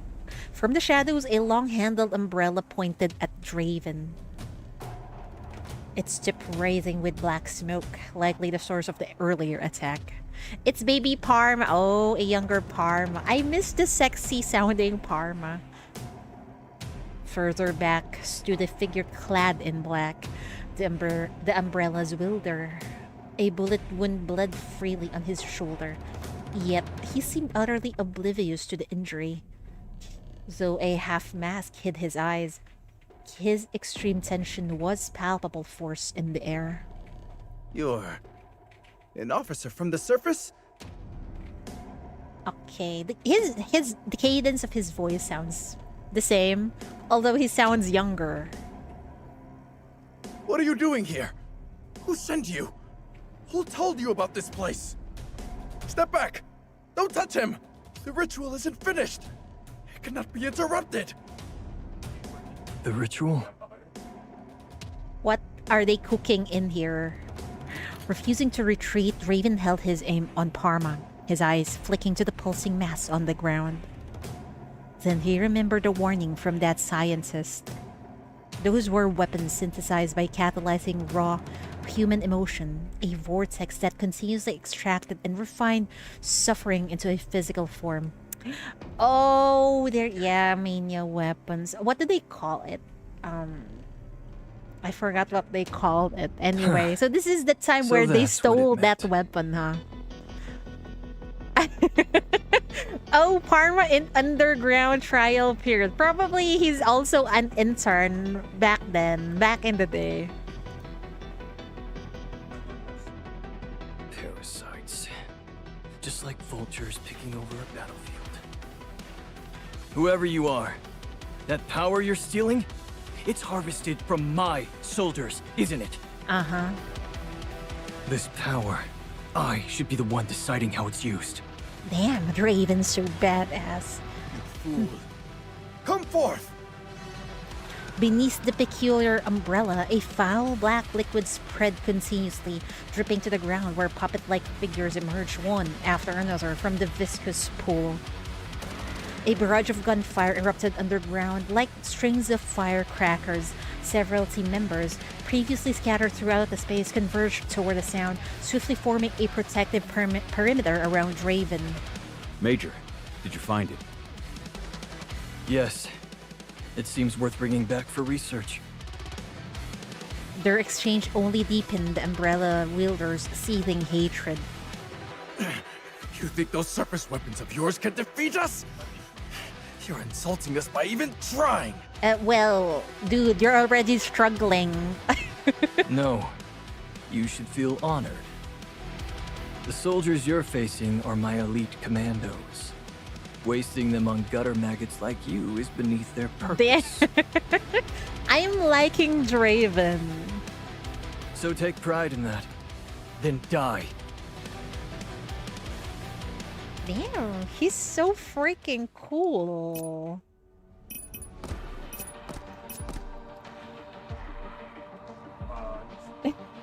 Wish we could have this underground back, much easier to deal with. They have become more sophisticated throughout the years. Oh my god. Is that Draven? Behold the splendor. Wait, Kek, wait. Is Draven actually... Pulse radiation. Engage. Do you think Draven is the Iron Mask, that guy? Whack them all! Crush them all! Well, I did say that Draven actually looks the mask guy. I mean, the feel. But I'm not really sure back then if it's actually the same person. Oh, it's the underground mark! As the battle subsided, twisted shapes of crimson light rose from the humanoid mass, coalescing into the form of a flower. That's it. He moved forward to examine it, but a frail voice pulled at his attention. You're so close. Just a little more. Don't touch him. You mustn't. Parma is so weak back then, man. But we know he's gonna pop up somewhere. Again. You're not qualified. You can't take it. He'll die too. Listen. Let's make a deal. Oh? What does that mean? So not just anyone can get that flower, huh? I wonder what's the requirement. There's a war happening on the surface, isn't there? We can give you power, or help you kill your enemies.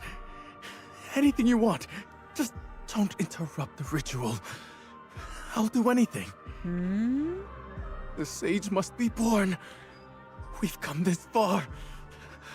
Don't harm him. The sage must be born. Sage, what is that? No, it doesn't matter. If it serves my goal, if it leads to victory, I'll use any power. Whatever it takes. If even my life can be spent in service of this cause, then that is the utmost glory. He reached for the crystal flower, and pain tore through him. It was a silent explosion from his very core, a wave of invisible spikes shredding his nerves. Major! Oh dear lord. Student of uni got robbed with his final project. Exactly. He was so weak back then. Stop! Ah! Draven instinctively clenched his fist, driving the sharp petals deeper into his palm. Blood, hot and slick, welled between his fingers as silent screams echoed in his skull. What the fuck is that? Isn't that the crime brand? Surrender, just surrender. There's still a chance for us. Stop holding on stubbornly. This isn't good for anyone. Negotiate with them. There's a real chance it could work. Brock died for nothing. The Independence Army can never win. Why are you still hunting spies? They are all around you. You can't win this. This city... it's... in your hands now. As the new commander of the Dis City Independence Army, can you accept that? If conviction doesn't win the war, what's the value of battle? What's the point of the sacrifice? Chaotic memories shattered through his mind. Page by page, each one stained red and piercing his heart. The unbearable pain seized him, dragging him into the abyss. Gritting his teeth, he clenched the petals with desperate strength. As if by sheer will, he could wrest history from the jaws of darkness. Yes, I will win. I will make it matter. Then the red crystal flower began to dissolve, seeping into his skin. A sublime and profound power merged with his body and mind, flooding him with a long-forgotten peace as he sank into the waiting dark. What just happened? Seems like he's still alive, bro. Oh, Draven stole a sage. Surprised the underground took intern Parma in with such a bad track record. Maybe they don't have a lot of people under them, under the underground. Back then, maybe. Upon waking, Draven found himself back at the camp, He was still alive. He carefully checked his own body, but the flower was gone. Then he saw it. It's probably somewhere on your body. Sir, may we have the permission to open that coat? Wait, did Julian crush a red crystal flower? I can't remember. Did he? Oh, it's a different flower. Oh.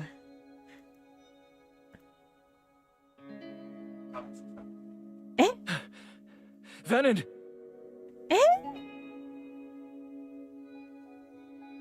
So, the other guy was Iron Mask, not Draven, huh? So he became a sage? Is that it? There lay Venom on the adjacent bed, barely clinging to life. The malevolent blossom had taken root in the center of his throat. When Venom tried to speak, only a hoarse, broken rasp escaped his lips. No wonder he sounds mechanical, right? In the current timeline.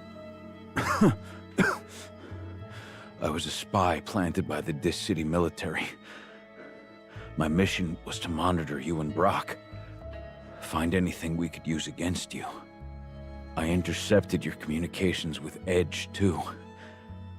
But after following you both, learning the truth, I defected.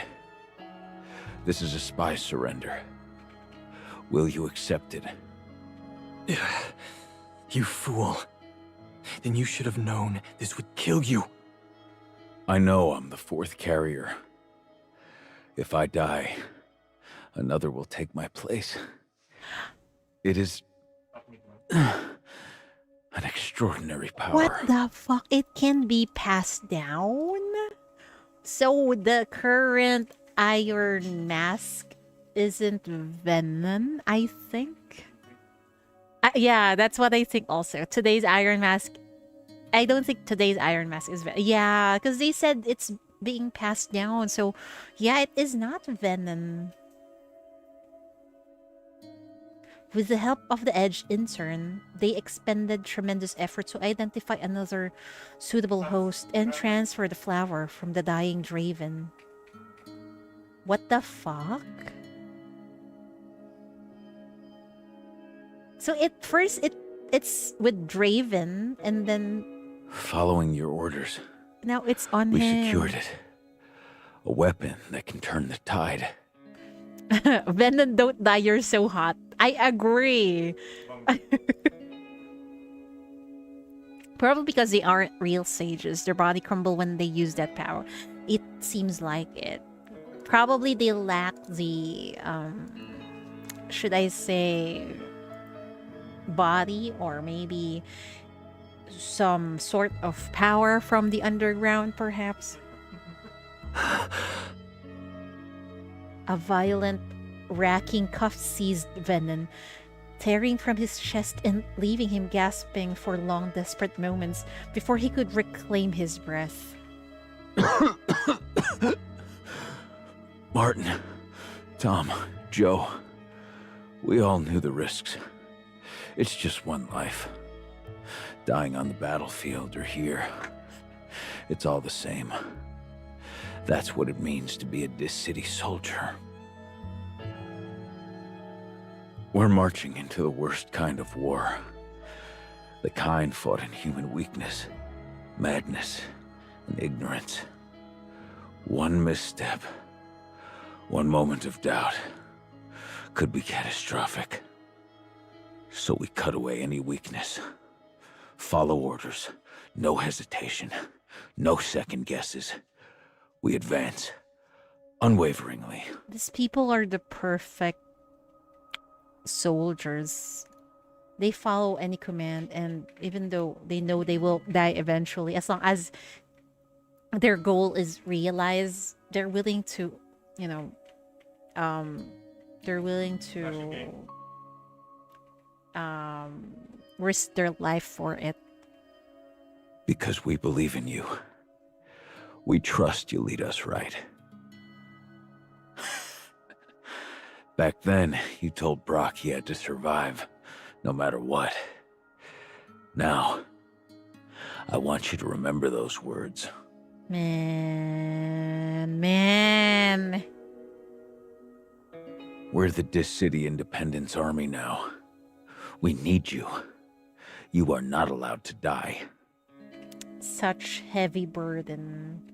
And now it's Draven's turn to follow through that wish. Venom struggled to sit up, attempting to move closer to Draven. The searing needle-like pain in his chest momentarily sharpened his focus. Liv, wield the weapon we secured. Use it to bring victory. That's your duty, Commander. I wonder if Draven is still alive in the current timeline. Fool. As my subordinate, you failed to follow a direct order. I won't tolerate insubordination. Your punishment? 100 weighted squats and 50 clicks in full gear. After we win the battle and return to the city, you will complete every last one. Is that clear? Yes, Major. After Venom's departure, Draven turned his attention to the documents, examining the letter from the Edge intern. Oh, it gets revealed in Catherine interrogation. We need to read it. There was one last thing to address. The most crucial matter. You've kept the lady waiting far too long. Oh? I was starting to think you were dead. Well, did you succeed?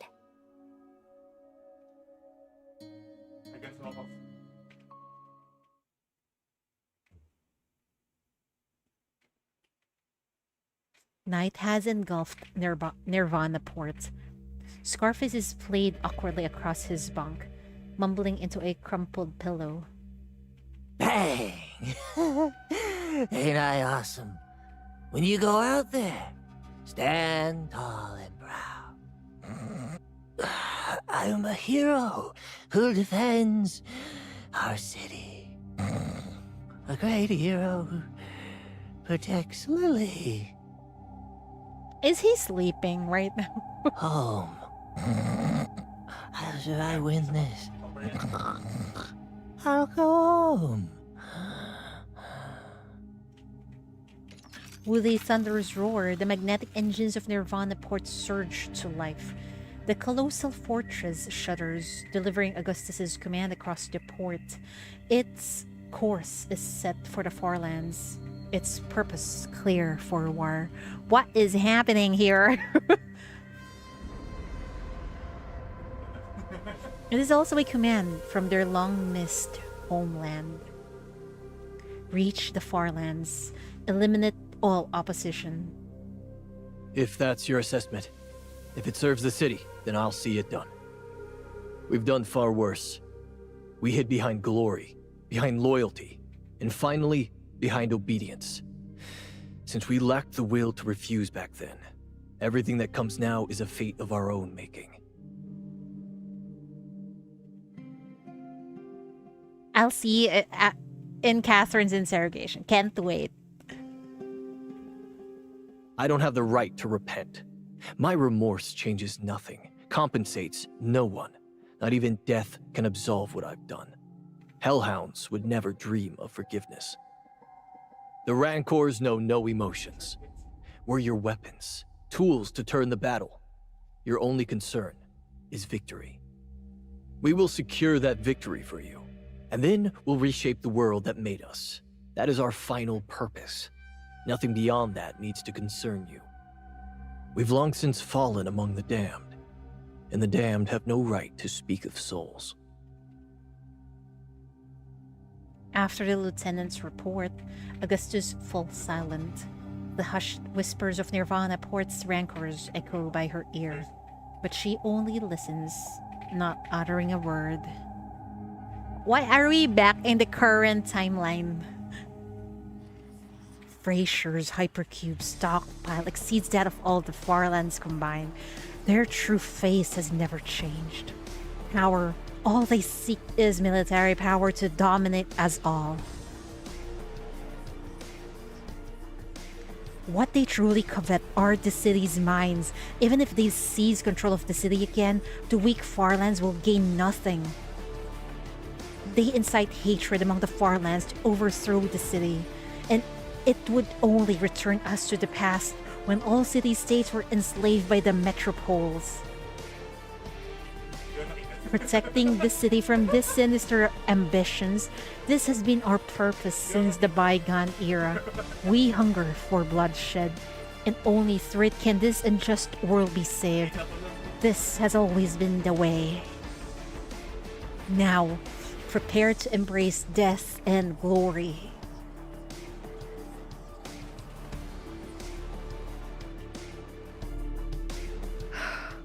Talk about swords dug from tombs.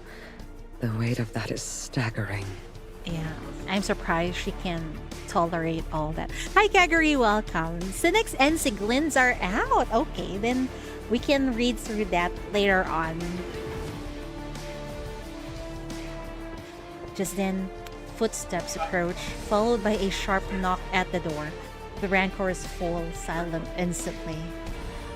Augustus looks up, her eyes shifting toward the sound. You've come. Oh, A victory worth celebrating. Oh, damn it, Seems game. we make a good team. Why is it always like this? You always got it up on the best part. Oh, come on. Now we're back to the present. What?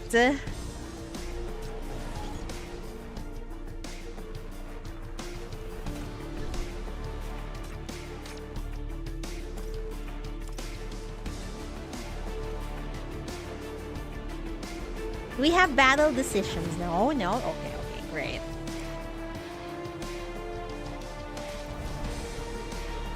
Distant battlefield. Beyond the battlefield in the city's outskirts, but this core is still fighting. Camera is ready. Come on, give us a smile.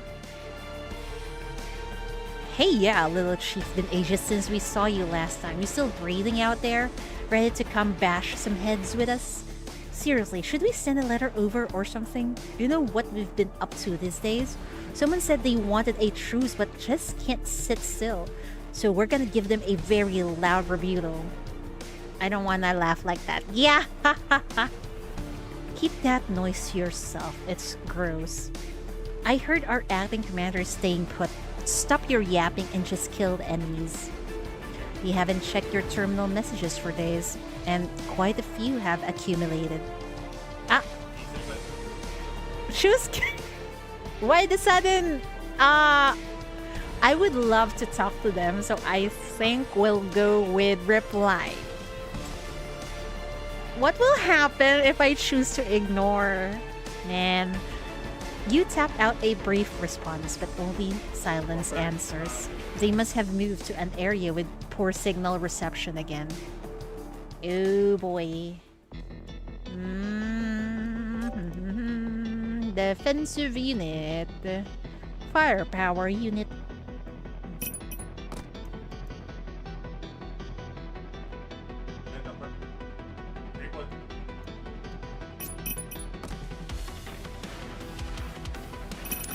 This music is such a banger.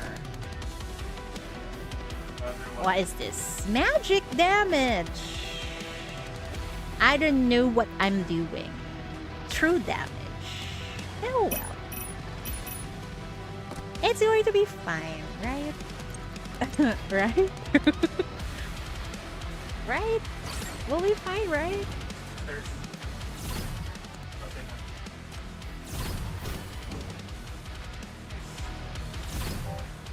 Oh boy, please be okay. Oh.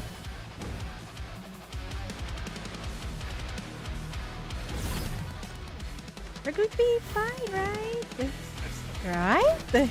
Right? Nuclear launch detected. The charge. This will affect the ending, bro. I hope I did not fuck up. Frage. Did I fuck up? Did I do well? Man.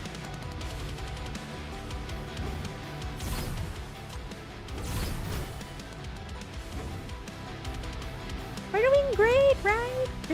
Oh, what the fuck? They're bringing in the big guns, bro. Boom.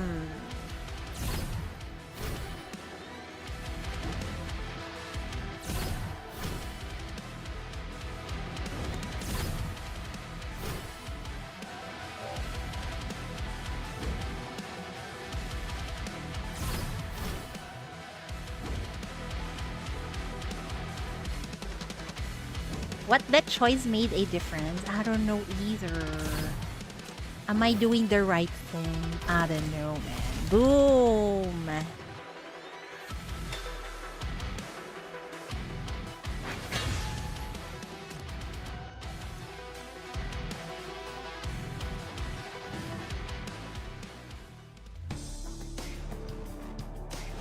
Let's see. Battle report.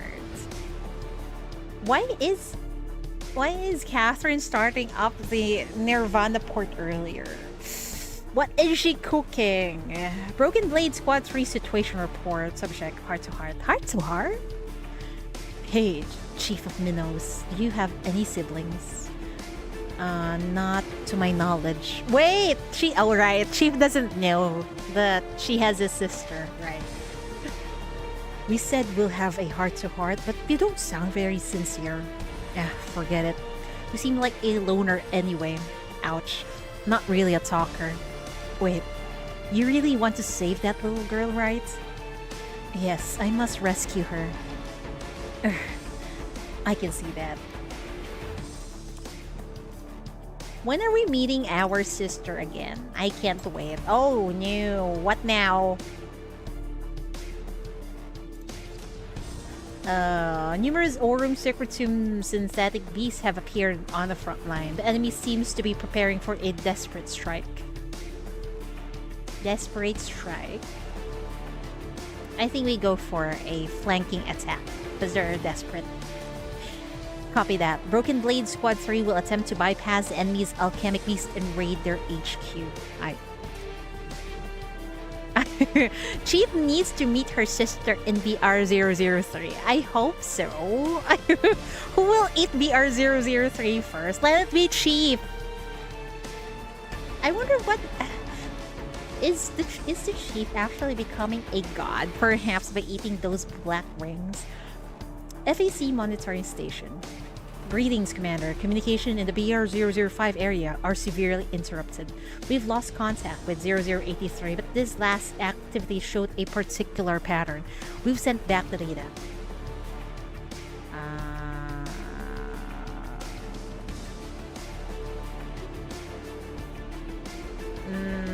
Deploy search team. Emergency search team dispatched to the area where contact with 0083 was lost. We expect preliminary results within 12 hours and will provide updates on the search operation. I hope whoever that is alive. Oh, you play in CN server? I see. Yes. So we were just wondering here. Anyway, I try to avoid spoilers. So every time there's a main story update on CN, I don't go to Twitter at all. Broken Blade Squad 8. Commander, we have completed our initial mission objectives. However, due to heavy casualties, we can no longer operate as a functional unit. As the last remaining officer of this squad, I've decided to carry on with the mission.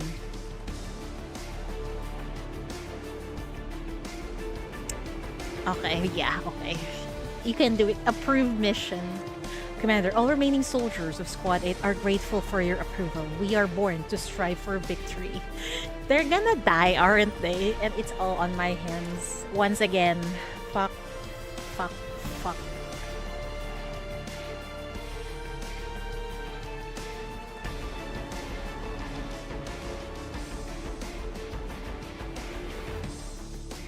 I think Lanley's profile has mentioned and related BR003. Oh my god, I haven't read it. Oh, okay, here. It seems Edge fears Chief eating another Blackring, so it's safe to assume that with the third Blackring, Chief will awaken. Whoa, awaken into what? I can't wait. And basically, I think it's going to be who eats the Blackring first. Is it the underground shepherd or our chief right here? Beyond the battlefield in the city's outskirts, the Discord is still fighting.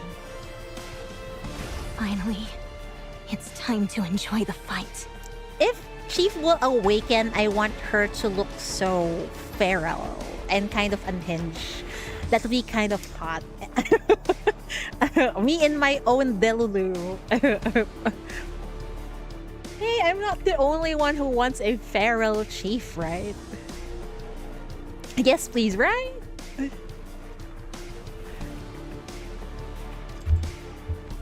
Wait, I think I need to... Yeah, war has always sacrifices. You're right. Yes, that's kind of the norm when there's a war. But I'm just an innocent civilian. This is quite difficult for me. The enemy is secretly transporting supplies to reinforce their front lines. Their so-called ceasefire is nothing but a facade. Our sabotage efforts have had some effects, but without pinpointing their supply routes, we cannot truly cripple the enemy. But please make no mistake, we will not waver. Every Broken Blade squad fights with one purpose: victory. As the battlefield's beyond our reach, you may need to contact the FAC first. Some matters still require their involvement. The man nicknamed Lieutenant lives up to his reputation. Even through the battle report, you can almost hear his low, calm voice, devoid of emotion, yet resolute. Oh, the defensive unit. Oh, okay. Assault unit. Uh-oh, but it's a fucking flying unit, bro. We'll be fine. I don't have anyone on the other side. Okay. What is this? It's still the same. An optical camouflage that hid 003 was mentioned once in Chapter 5. What? Really? I did not even notice. I want her to have that white corpse-born form like Juliet and her sister. Same. Feral Chief. Feral Chief. Oh, wait. Oh, okay. We're good. We're fine. It's fine. It's fine. I think maybe we're okay. Maybe. What is this? Oh.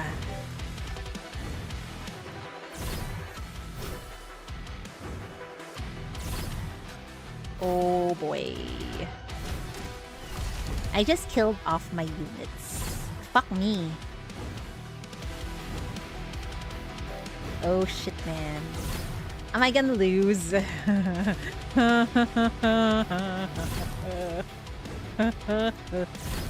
Oh my good lord. I need some nukes right now.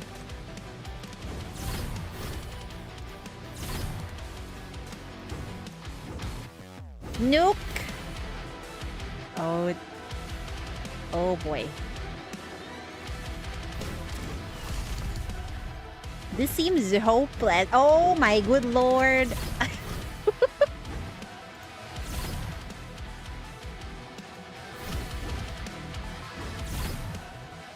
Oh my good lord.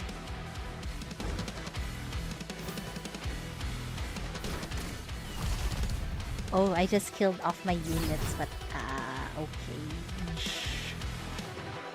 It's fine.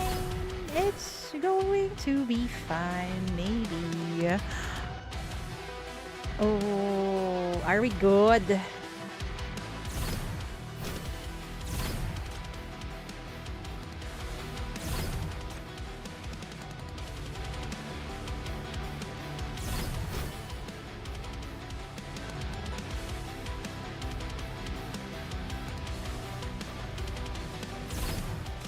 Did I win?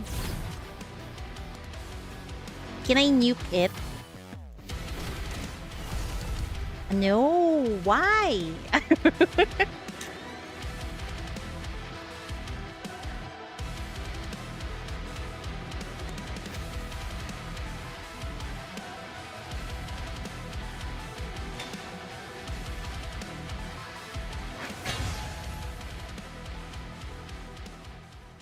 Are you certain about going alone? This individual is extremely dangerous. At the very least, allow me to accompany you. If you're there, he'll never talk. I need to do this by myself. Don't worry. You'll be right outside, right? If anything goes wrong, you can step in. You push the door open and step into the quiet room. The door clicks shut behind you, and your eyes are drawn to the figure in the hospital bed.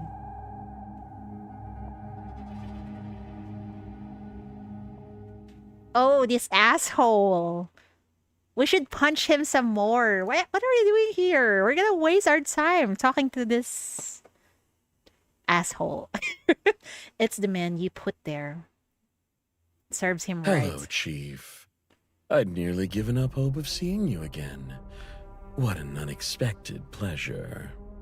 Did you give your superiors your word not to harm me? But I heard you came this close to killing another prisoner just 2 days ago. Tell me, Chief, should I find comfort in such fragile promises? Oh, do not misunderstand. I'm perfectly at peace with dying now. Beyond disappointing my family by not bringing them gifts, my existence has become quite irrelevant to the war. You calmly take a seat beside the bed. Well informed as always, you bastard. Who did you persuade to feed you information this time? Not quite persuasion. Even in this city, there are kind souls who doubt the war. People with too many unanswered questions. Occasionally, they can't help but communicate with me. Who are these? Are these defectors, perhaps? Man. Chief, beat him up again, please. Yes, please. He deserves more pain. He bears fresh bruises since you last saw him. A stark statement to the communication others had with him. Who beat him up after, Chief? Serves him right. Yet, he seems utterly indifferent to them.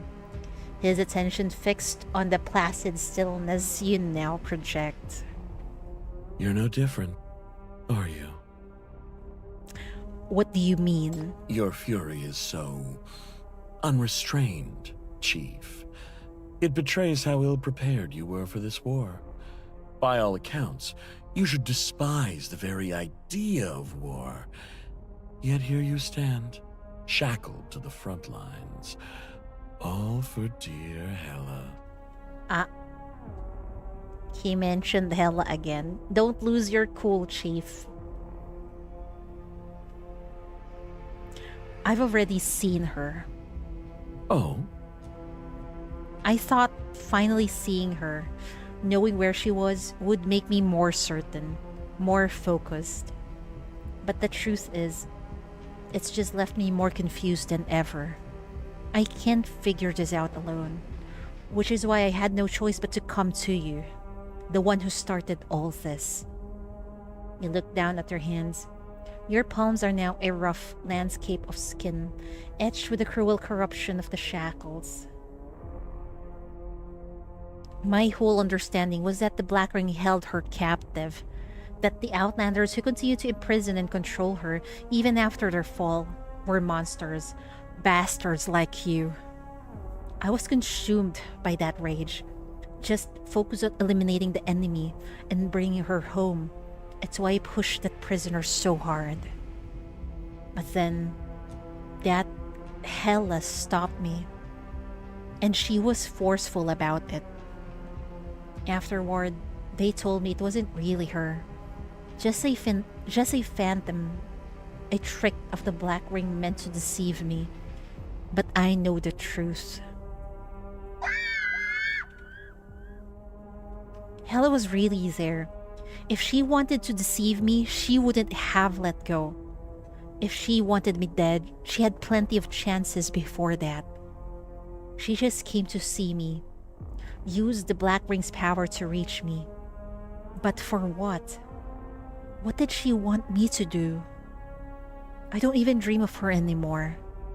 So I need to know. Those things that were with her, the ones that sent her, what do they want? They must all want something to appear to me in her form. So tell me, Sage of the Underground, what did you do with BR-005? You lock eyes, both searching for an unspoken truth in the other's gaze. Finally, Adelaide's repulsive smile falters and vanishes. Oh? For the first time, his expression is unmasked as he answers your question. The Underground made a deal with me, only asking that I trigger BR-005 somewhere far from Dis-City. I originally sought to achieve this with minimal sacrifice, but my plan failed. The Black Ring still ended up exploding. Countless Farland refugees took up the cause willingly, sacrificing themselves just for the chance of change. Even as the Black Ring consumed them, they clung to their defiant will. These are the vengeful spirits now haunting the Black Ring, following Hela all the way to Dis-City to settle their score with fate. Perhaps you'd still like to extend Dis-City's courtesy to them. Perhaps you imagine some elaborate tale of Frazier manipulating them. But even without wartime hatreds to fuel the fire, one truth remains unchanged. The spread of mania, the relentless march of calamities. The Farlands have been pushed past the brink. Beyond Dis-City's walls, they scrape by in the wastelands, clinging to life. And in their despair, hatred for Dis-City is the only thing that keeps them going. The desperate hope that if they tear it all down, something might change. Been stupid, man. And yet, even consumed by such profound hatred, none have ever wished harm upon Hela. I believe what he says with this BGM. Me too. And like what was said earlier, his smile has been wiped from his face. So I think he is somehow being sincere. Maybe. He lowers his eyes, revealing an uncharacteristically gentle expression. They adore her. Even after learning her origins, they chose to protect her. She's incompatible with Dis-City's sins. Everyone wants to keep her close. That fragile girl shows concern for outland strangers because of her own weakness, yet never lets that weakness stop her. She makes people set aside their hatred precisely because she keeps pulling everyone toward survival, toward hope beyond despair. You've raised a child who shines like the sun. On behalf of many, I thank you for that. Don't talk like that. It makes me want to kill you more. That's precisely what makes it a wasteland, where weakness itself is a sin, and those who cannot defy fate are doomed to be crushed beneath its weight. Countless Helas have been sacrificed, And there have been countless people like you who take up arms to protect, to seek vengeance, to change this cruel fate. Hela understood this. That is why she chose to stand with them. And you raised her to be so compassionate. Surely then, you must also understand. Behind BR-005 is no mere apostle or calamity. It is the weight of conviction. A desperate plea for change.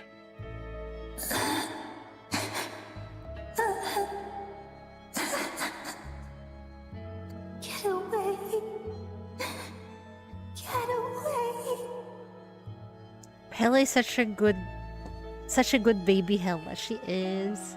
And I'm so proud of the chief for raising such a good daughter. Adelaide is always 99% sincere, but the last 1% is what's make him sus as fuck every time he talks. Yeah. I think he's combining his sincerity with some lies from, when we talked to him before. That's why it's difficult to trust him. Man. A desperate plea for change. I do believe you. Our spy master warned me about you. Said you're a real expert at getting inside people's heads, making them doubt everything. You must have run the same routine on others that you just tried on me. I bet those poor souls actually bought it too. But you did clear one thing up for me. So thanks for that. You bastard of Fraser and the underground. Damn, Chief! When Hela comes back, I'll settle all this with you.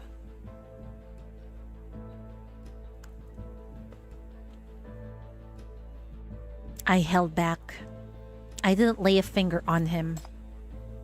So, does that help our trust level? Yes, your restraint was commendable. Has this clarified your earlier concerns? Not really. But it's enough to know what I need to do next. To start, you need to meet someone. Max King?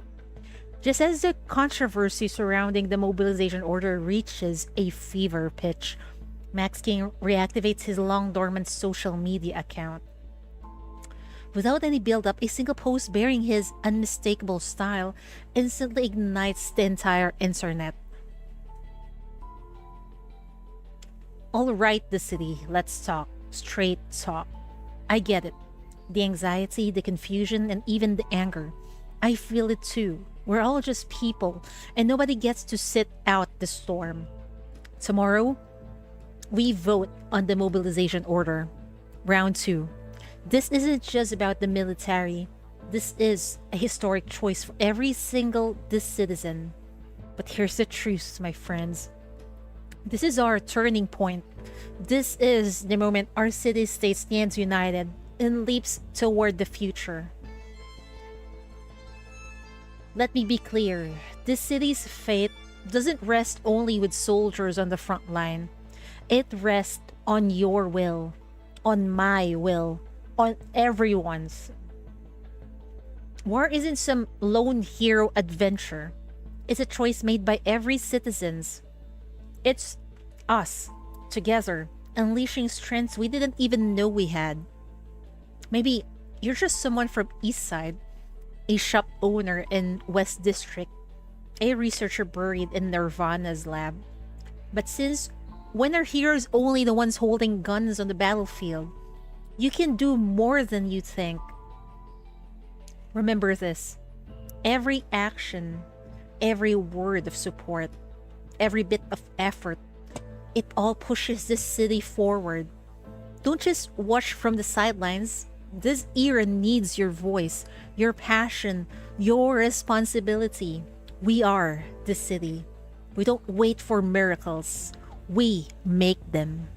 Wow! Such inspiring words! Max King is really good with speeches, huh?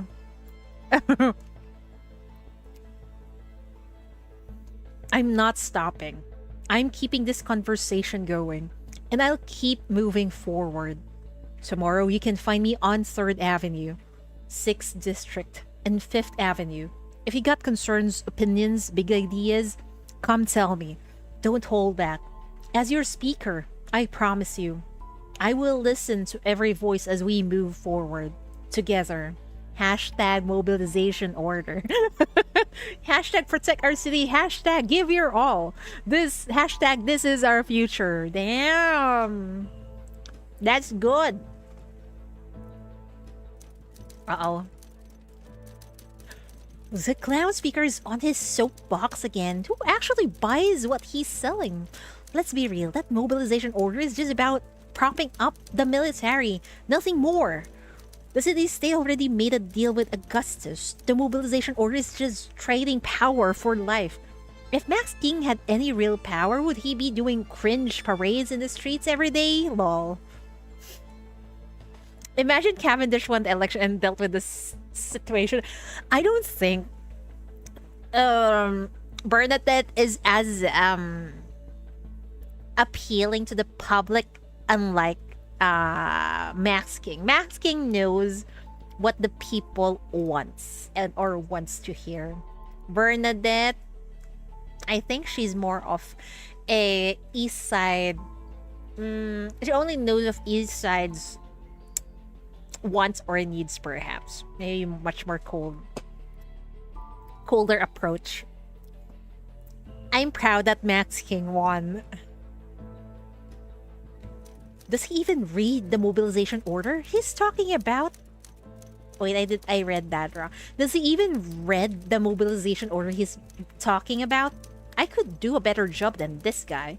That stupid Max, he is at it again, posing like he's the chosen one, but we all know the real deals happen behind closed doors. Give it up, man. Everyone knows you're just a figurehead. Augustus is the real deal. They really want to change later, huh?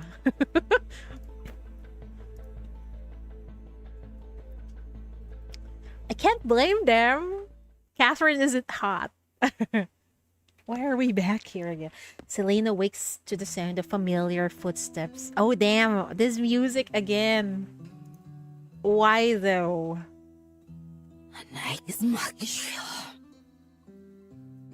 But she feels neither anger nor panic. It's the silver-haired girl again. Back for what must be the 10th visit. After an absence of several days, Selena notes the fresh wounds that litter her skin. Not that Selena cares, of course.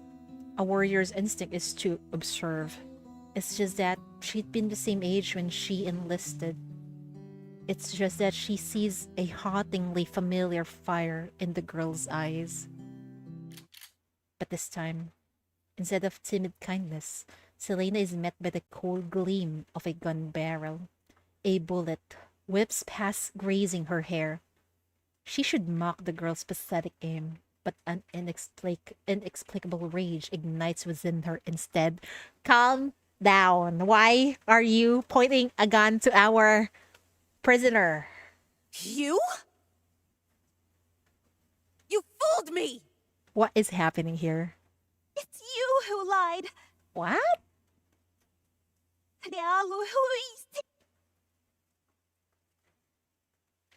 You're... What is happening? What's with this BG? Oh. The girl calls out in nearly flawless Outland language, revealing a traditional Führer beaded bracelet dangling from her wrist. Do you recognize it? It was my mother's. She was an Outlander. She taught me her language in secret. I remember every word.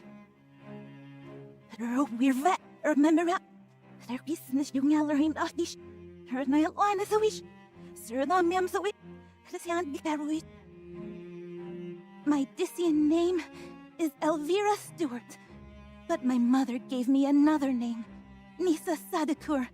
to honor her family and Führer. Should we believe this or I'm getting confused right now.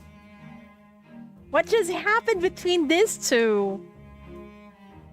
She raises her gun, head bowed, her entire body trembling as if suppressing a storm of rage.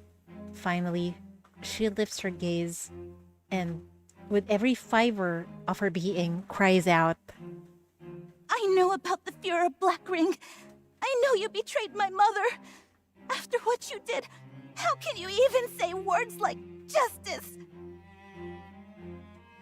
Or is this Elvira being a good actress right now? I don't know, man. I'm confused. The BGM ain't helping either. What did you just say?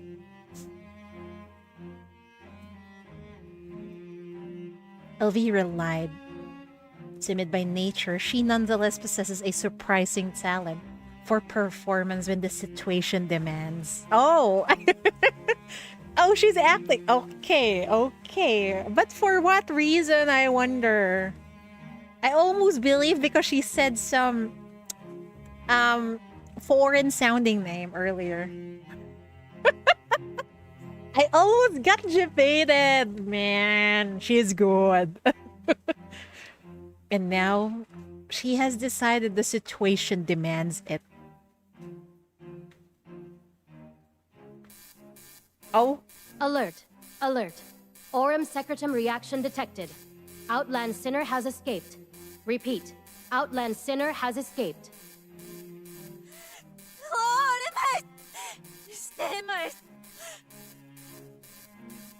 Selena turns and flees. Elvira doesn't pursue. Instead, she sinks to her knees, her breath coming in ragged gasp. Miss Stewart, are you alright? I'm fine. I don't... What are you guys planning? I'm out of the loop. Perks of being a daughter of a politician. I guess so. One needs to control their emotions in order to deceive people, I guess. Immediately after, she activates a secret communication channel. Hello? It's me. The Outlander has left, and no one else noticed. Oh? Everything's under control. Oh. Is the chief the one who is doing all this? Oh. As we agreed, keep a close watch on her. Don't miss any opportunity. What is happening? More gunshots crack the air. Selena twists aside just as one round strikes true, shattering her restraint. Behind her stands only the city girl, her gun wavering wildly. She is no threat. Selena could snap her neck and vanish before the echo of the shot fades. But she doesn't look back. What is happening? Oh, what is happening, guys? I'm confused. I think some kind of plan is brewing right now. Oh, Broken Blade Squad 3 situation report. Treating wounds. Where did you hear that I came from a family of doctors? I looked through some files and spotted someone who resembled you. I hardly qualify as a doctor. You, on the other hand, are going around talking to all of us. You're the one with the true healer's compassion. I'm just curious. About what? What could a doctor end up killing more people than saving them? Something for the chest. I knew it.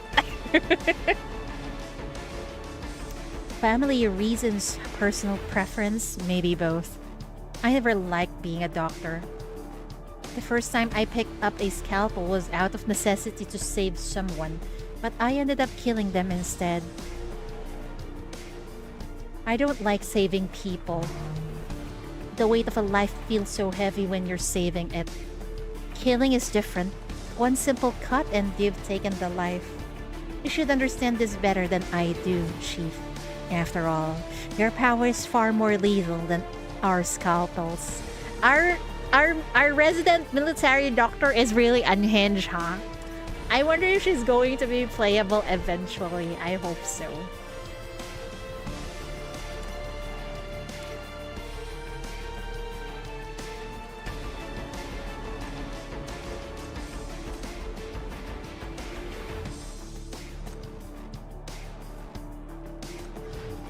East Side Battlefield. Ooh! Finally, the battlefield is on East Sides. Serves them right. Yeah, I want her to be at least an A class sinner, right? She seems too fun of a character not to be, you know, recruitable. But such is the fate of the NPCs of Path to Nowhere. We got a lot of amazing NPCs, but they are not playable, sadly. After several days of ceasefire, the Fireland Alliance chooses to resume battle. Meanwhile, in the council. Do you want me to come along? Sure. I'd be glad to go with you. From the podium, the representative councilor from Paradiso solemnly declares that, despite a days-long ceasefire, the Fireland Alliance has ultimately chosen to resume hostilities. The 24-hour window has closed. It seems the Fireland Alliance has chosen the path of greatest folly. They had a chance to end this. Instead, they have chosen to escalate. In response, BR-003 has been activated for offensive operations. To mount a swift and decisive counteroffensive, we must consolidate the city's resources under a single unified command. Therefore, we now bring to the floor for a vote the Dis City Emergency Powers Act and the War Resolution against the Farlands. This resolution will authorize full military engagement and grant Edge the clear, unambiguous authority to commandeer all city resources for the duration of this emergency. This is not merely procedural. It is the key to our victory. Are you sure it's okay to hand such unlimited power to an entity that claims to be on humanity's side? I know that sounds like very sus, but maybe this is all part of their plan. Who knows? You know how manipulative they are. I'm scared of approving this. This is dangerous, man. But this draft, it deviates from the one originally proposed by Speaker Max King. Were these amendments approved by the Speaker himself? Speaker King's position is always aligned with our own. The other councilors whisper among themselves. The Speaker's absence is a profound shock at such a critical session. Just as their chamber erupts in commotion, the doors burst open. Soldiers stream in, their strides long and determined.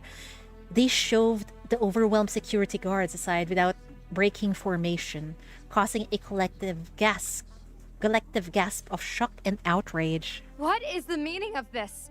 The resolution hasn't even passed. Discord has no authority here. Get out! Miss Catherine, what a surprise! Augustus glanced at her with a contemptuous smile. I assumed the council leading this city would be smart enough to read the situation. Apparently, I overestimated you. The war is at our doorstep. It's time you learned who you can actually rely on to stay alive. What? With an air of unquestionable authority, Augustus strides to the front of the chamber and commandeers the central stage. I don't have time to waste on formalities. Let's cut to the chase. Is this a coup? It feels like a coup. Under your esteemed leadership these past few years, this city has flourished, so thoroughly infiltrated by mania extremists, completely exposed to Outland spies. The enemy knew every weakness before they even fired a shot. The FAC is pinned down in DC. Our hypercube reserves are almost gone. Even MBCC, our last bulwark against the Black Rings, has walked into an Outland trap and is now completely paralyzed. And now your so-called ally has unleashed a tide of ashes outside our walls. They've cut off every escape route. Let me be clear. They are not letting anyone out of this city alive. So, all those assets you've stashed in the Outlands and all those connections, what good are any of them if you can't physically escape? Oh my god. Are you telling me some of the people here actually send their If we resources lose and this money war, outside the your city? wealth becomes their spoils. Right, that's and you right. won't be around to miss it.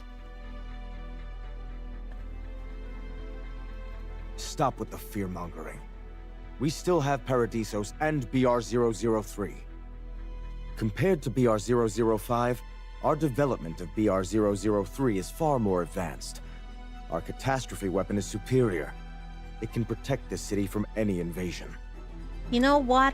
This city is really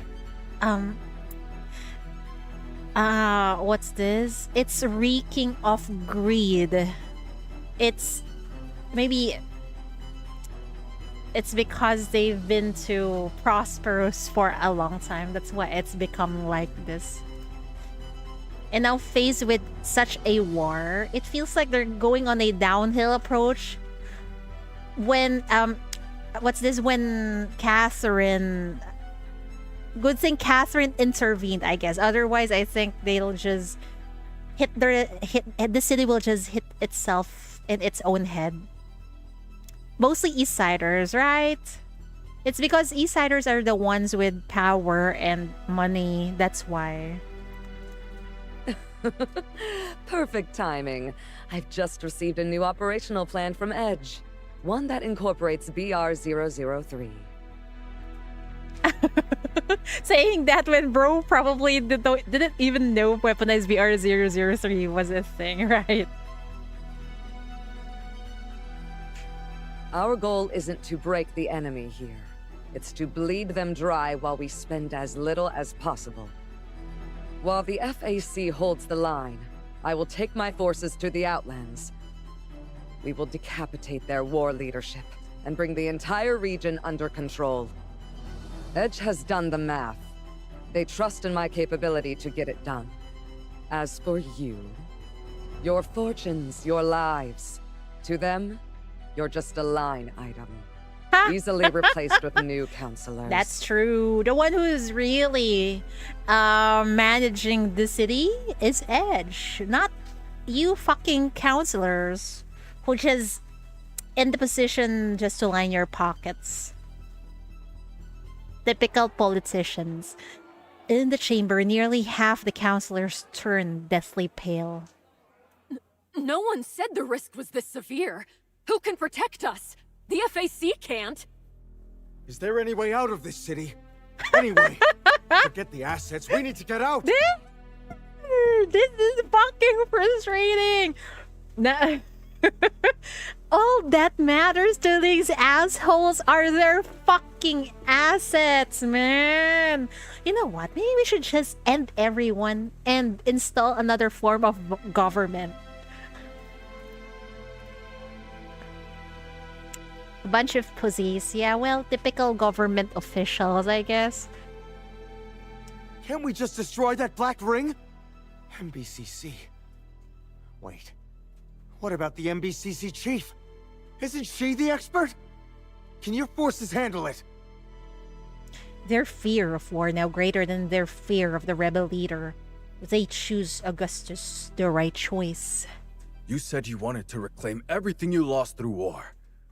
So, if your forces can repel the enemy and protect this city, the Council will agree to welcome you back. Ha! I think they will if ever Augustus would get the welcome back to the city, these people won't be in power anymore, I think. Who give you everything? The FAC's authority, the rightful status of the city military? Edge has no right to interfere. They failed us in this war. We will grant you absolutely everything. Isn't that just basically selling out your own country? This assholes. Suddenly, a chorus of voices erupts. The counselors, their convictions shifting with the wind, rush to decide where to pledge their loyalties. Is it really the case? So this chamber is now ready to support me? You're prepared to pardon our past on behalf of the city-state and restore Discord to its rightful place, just like that? No. Hi, RX, welcome. I don't think... after everything have calmed down, if you let these assholes use you guys, they will throw you away. So better end this right now. I am such a... It feels like I'm a war freak. I just want to decapitate everyone in the room. And what of my opposition? I know many of you still hold a grudge. You just cannot stop hating these counselors, man. That's all in the past. Oh, Protect come this city on. and you'll have our full support as this city's general. Past is behind us. We stand with you now, General Augustus. A single hand rises. I object. Oh? A sharp voice slices through the syncopathic chorus. The irony is palpable. It issues not from any counselor, but from the unassuming recording clerk stationed at the room's periphery. Oh, Whoa. I remember you. This dude have more balls than the counselors.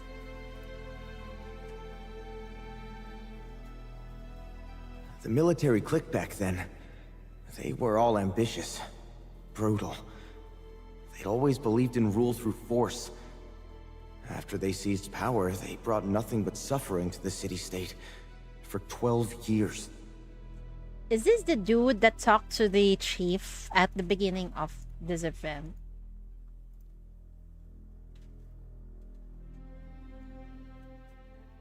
I know exactly what you've done. I may not be a counselor, but I understand the Council's duty. It must resist both the temptation of self-interest and the threat of violence. Its sole purpose is to serve the city-state and its citizens.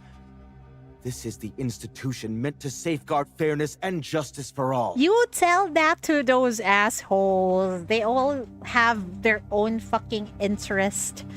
That's why they run to office. I hate them so much. No matter how you justify this, even if we ignore the past, it doesn't change the fact that you're trampling on our fundamental principles. Just look at what you're doing right now. Storming in with soldiers, aiming guns, making threats. You exploit fear to corrupt them, all to seize more power for yourself. This isn't about extraordinary measures for extraordinary times. If you seize power like this, you'll only become more dependent on violence. The next time you face a challenge, you'll reach for your guns again, threatening and coercing until we're living the same nightmare all over again. Wow, really? This dude is a vet. This dude should be elected counselor instead. My man is standing on business. He have principles to stick to it. Exactly. He has more balls, more principles, and he stopped being a clerk. Out with the old counselors then. Am I wrong, General Augustus? The answer he receives is solitary applause. Only Augustus claps for her challenger, leaving the counselors to watch with ashen faces. A fine speech. Do go on. Actually, let me ask. Who else agrees with him? The moment her words hang in the air, a series of explosions thunder from outside, as if answering the general's challenge. It seems our enemy was counting on our schedule today. They've launched a precision strike on this building, hoping to decapitate our council before it can unite. Rest easy, councilors.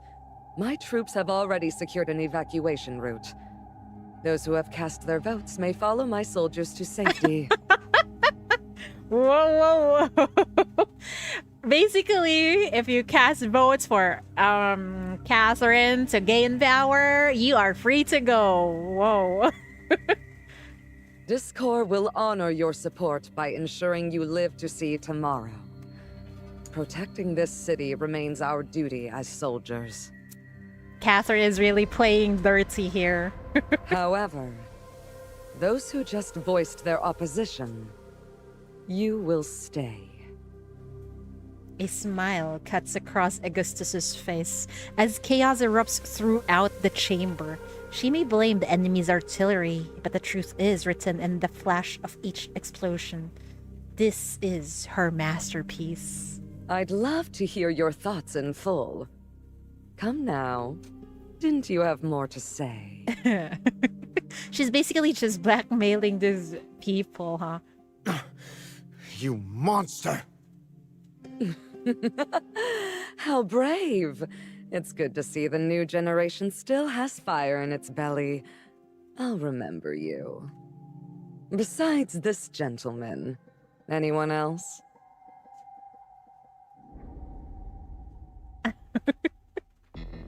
Damn.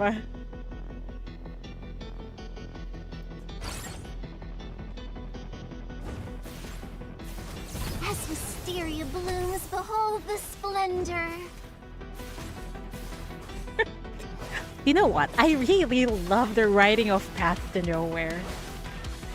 It is eerily similar to what is happening in real life.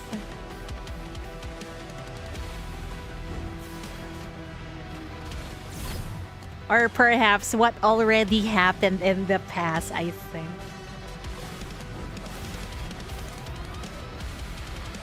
Pulse radiation. Engage.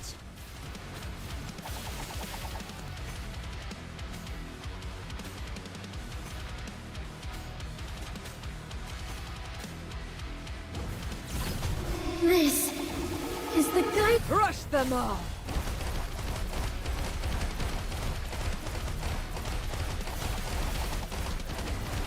Definitely one of the best games ever. It's so engaging and really makes you think.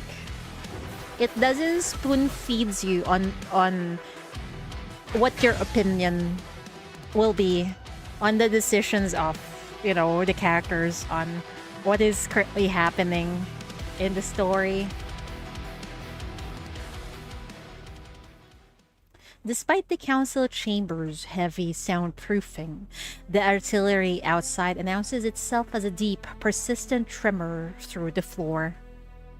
Augustus's gaze sweeps the room, silently tallying her trapped prey with amusement. 1, 2, 3, 11 counselors, and 1 clerk. Just 12 people in total. Even fewer than I expected. Couldn't even convince your own colleagues to join your little protest. Last chance. Anyone want to change their mind? Only a deathly silence answer her. These people have no balls at all. Damn. They don't have... Is it loyalty to their own country or no sense of... loyalty.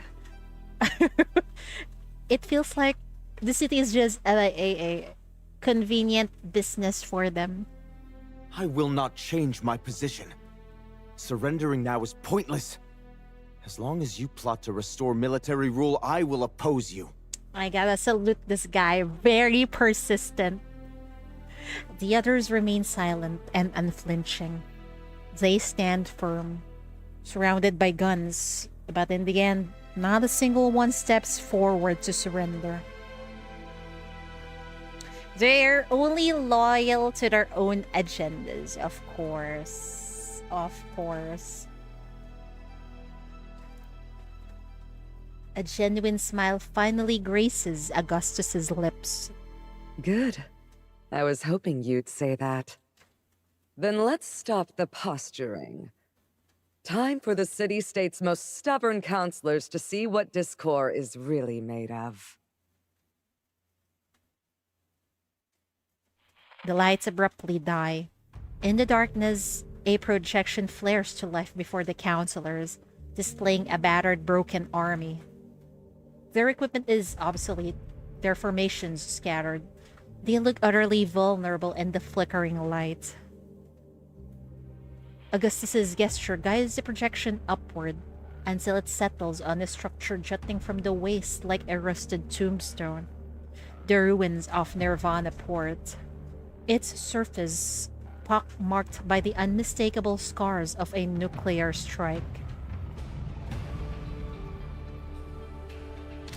Long after the image fades, a stunned silence holds the chamber. Augustus intends to give them time to absorb the shock, but as the quiet stretches too long, she can't suppress a soft chuckle. Sorry to disappoint, but this is the reality. How powerful did you think an army of exiles could be after years in the wilderness? Our gear is obsolete. Our ranks can't be replenished. We've been wandering through sandstorms for years, struggling for basic supplies. These soldiers are covered in wounds.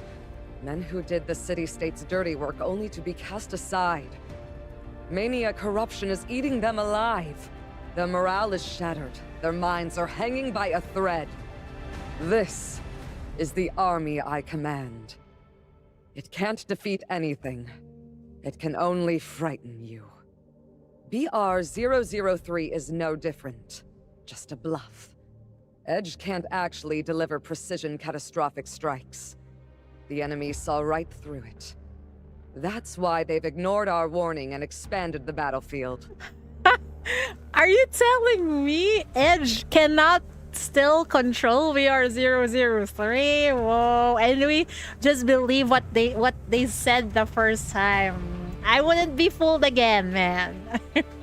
But you're still lost in a fantasy. You fear us. You publicly reject us. But secretly, you still believe we'll somehow defeat the enemy at your doorstep. Wake up! We can't save you. Only you can protect this city-state. So what are you waiting for? These people, they don't have resolve. They should be out. Get the right people for the job. Economics, logistics, intelligence, they're all battlefields. War tests the strength of an entire city-state. But your infighting and paranoia have turned the frontline FAC into a hollow shell. And what are the diplomats doing? Get out there! Build alliances! Navigate the negotiations! You are soldiers in this war too. Exactly! Stop the infighting. Stop the suspicion. Unite your allies. Pool your resources. Fight with everything you've got. Your tactics, your wisdom, your very lives. Get up every time you fall. That is how you fight. Wow, I'm having goosebumps right now. This woman is such a very inspirational character. So, stop being corrupt and serve your people. Exactly! So what if I try to seize power later? Then stand up to me like you are now. Show some backbone against intimidation. Yes! Unite and drive me back! It's that simple. That backbone is exactly why I chose you. Have you already forgotten the courage you just showed? The recorder stares intently at the woman before him. Is this some sort of manipulative rhetoric? He won't fall for it. He will remember what these militants did when they seized power, even if everyone else forgets. Exploiting the city-state's crisis for their own ends, that's what that person did. And she's no different. He can't afford to lower his guard. He must. A raised hand in the silence cuts his thoughts short. I, on behalf of Nirvana, will provide supplies for the fight. It will take time, but I'll make it happen. I can't fucking believe it! This asshole who only wants profit from what we saw in the previous chapter is willing to help. Whoa, damn. This is what happens if you got someone like Catherine who can finally open the people's eyes. General Augustus talked to me. Yes, ma'am. Yes, ma'am.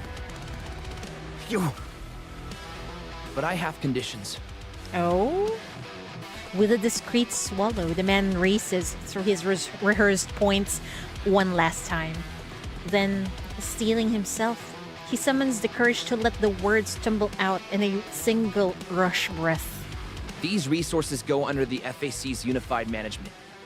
They've been under long-term supervision. They've never betrayed our trust. And they have transparent protocols. They are the true backbone of this city's defense. That's who we support. If you truly have no intention of seizing power, if you really just want to protect this city-state, then prove it. Work with them. The clerk stares at the Nirvana representative, dumbstruck. Me too! Who would have thought that this guy, who we hated previously, is actually one helpful bastard? Is he a spineless opportunist, or has he simply given up? Do they not realize how disastrous this will be?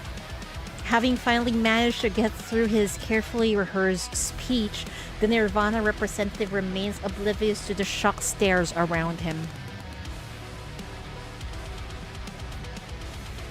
You've got to be kidding me. Quinn is donating stockpiled resources to the FAC? Is that actually true? And why would they come to you, of all people? We know of Quinn, right? My dear friend, is it not obvious? They've seen my live streams. Everyone's reaching out. Plenty want to donate hypercubes to support our brave soldiers in the FAC. It's done wonders for their reputation in the West District, I tell you. Some are even saying Quinn ought to have a hand in building the new mine. Damn. Well, I guess, okay. I guess they also have their own agenda in this, but at least they're helping, right? Quinn, there's only one, right? Well, I guess they do help, and they are willing to help, but they also have benefits from this. They could get dibs on the West District mine. That lady's really cunning, huh? You can't be serious. Quinn's president is Irene Campbell, from Fraser's Campbell family. This city would never let her get anywhere near the West District mine. The 9th Agency is already looking into her. Oh, come on. You have Chief. That lady likes Chief a lot, so she will obey us. Now, when we talk about ties to Fraser, isn't Nirvana in a similar boat? The impression you left during the Great Expo. Not so easily forgotten. Exactly. Either Irene's gonna aid them or someone like Corin managed to do with it as well. It's actually Irene, I think. Well, that we could explain. Let's not dwell on the past. Focus on the future. Your rivals are already putting on quite the show of allegiance. It's not too late. Like you said, Nirvana's still a step above the Campbells. As long as you're willing to make a move, you won't lose to her. With that, the speaker handed over a check, a large sum, with an auspicious serial number that happens to be Parfai's favorite sequence of digits. Oh, she's helping behind, Parfait is actually helping from the sidelines. I don't have the authority to deploy corporate assets, but there are external contractors. I can send you their contacts. Don't mention my name. Naturally, your heroism will be remembered.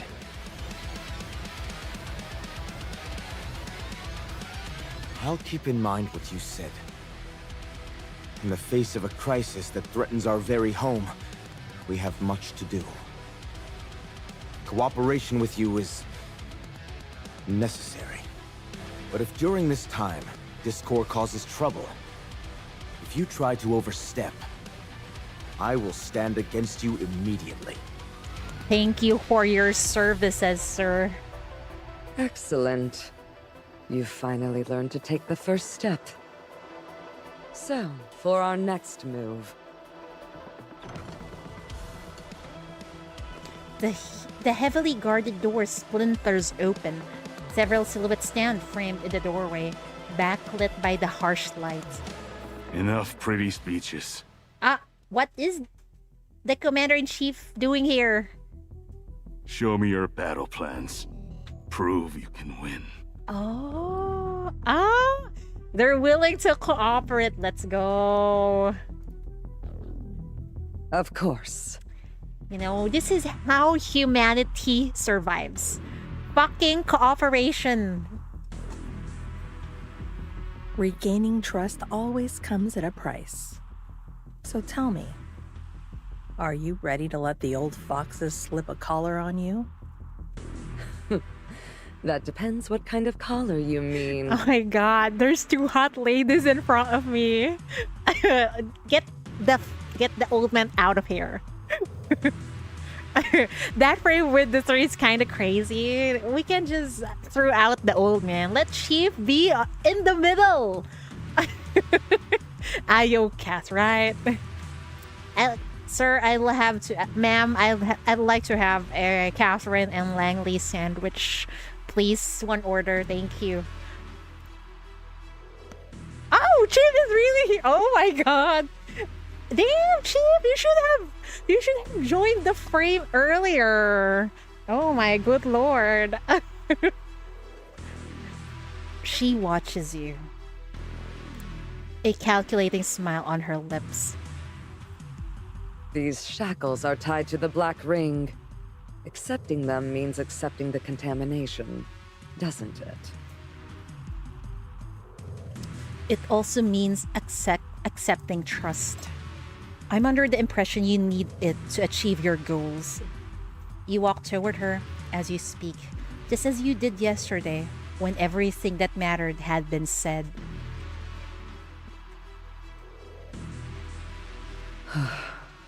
You've come. Our partnership ended a long time ago. Took you long enough to come say goodbye. I'm not here to say goodbye. I'm here to return to the battlefield. You and your troops still need someone who can fight alongside you, don't you? If taking the entire city-state was something you could do alone, you wouldn't have come to me in the first place. You wouldn't have waited. You said you need someone who can fight with you. Does that person have to be a soldier? This is my first war. I was thrown into it. I tried to fight like a soldier because I wanted to protect the people I love. But I failed. That approach didn't work. It only caused more pain for them. Even so, I still want to stay. To remain on the battlefield, but in my own way. This is exactly what Catherine wants. After all, war isn't just about hatred and killing. And victory isn't just about crushing the enemy. Don't you agree, General?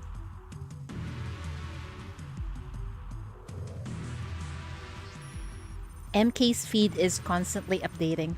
Once a major internet celebrity, he now commands everyone's attention with every comment he makes about the ongoing chaos. In addition to Queen and Nirvana's full support, the City Council has received a massive amount of mysterious funding from the Outlands. Oh! And through the same channel, they have bought a huge supply of hypercubes. This should have been impossible. Fraser never trusts outsiders on strategic operations.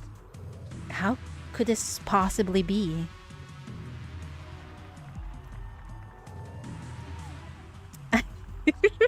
I remember that. So now you want Augustus Langley in Cynics. Yeah.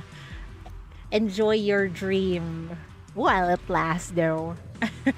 Nevertheless, when MK shares the news, people find a new sense of hope. As public tension quickly eases, so does hostility, leading to a significant drop in the disputes, conflicts, and violent incidents that have been troubling the city-state.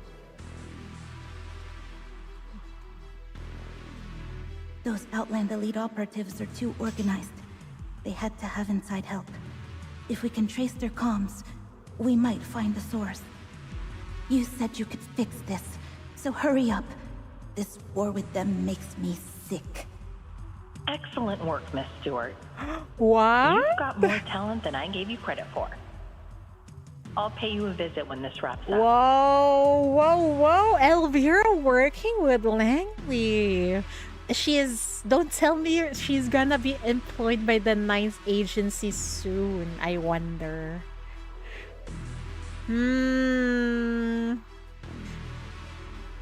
Damn, Elvira is really starting to... she's starting to become a spy. Or she already is one right now. Now to answer your question. You asked me what I'd do if I gave it everything I had and still couldn't bring Hela back. Answering this question proves so difficult, yet you refuse to give up.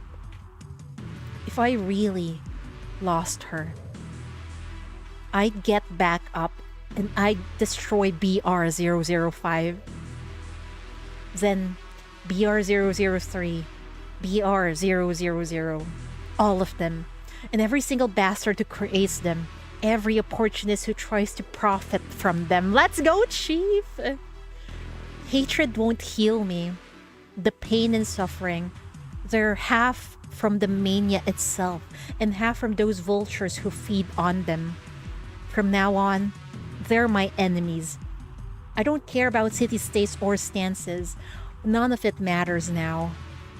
From now on, wherever mania rages, that's my battlefield. My enemy is all the suffering it brings. What happened to Hela? What I've been through?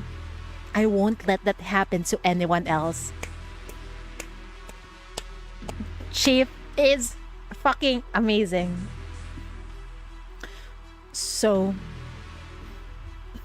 no matter what it costs me, no matter how many times I fail, even if it takes the rest of my life, I'll keep fighting until I achieve total victory or until I die.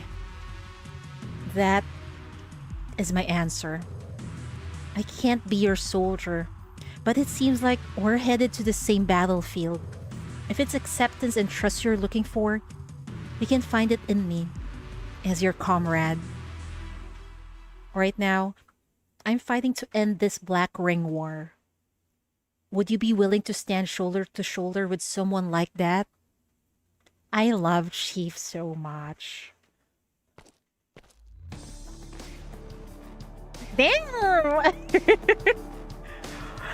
I'm so glad MBCC was originally after FAC. Right! You stepped up to Augustus, taking her sword from Iron Mask's grasp. So many S, man. Taking her sword from Iron Mask grasp, you offer it back to its rightful owner. This corp's name is already synonymous with pure, unchecked violence. It's a name people fear. If you're going to lead it, I trust you're ready for that weight. Even the sharpest blade needs a scabbard, otherwise it can't be carried. It's the same with sinners and the shackles. I'm ready too. We'll shoulder every risk together and claim victory as one. A smile graces her lips. Oh! You truly are worthy of my attention. So what are we waiting for? We're gonna shackle her, but she's gonna get affected by the Black Ring, but it's fine. This is such an amazing scene. Let's move. My blade's getting impatient.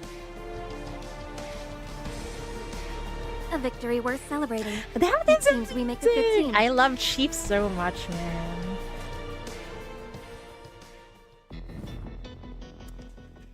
You know, I love how Chief stumbles at the first part of the story, and then now she found the way. Wait, why are we going back to the past again? We're not gonna continue on Chief's point of view, man. Back to the small Catherine. Oh boy.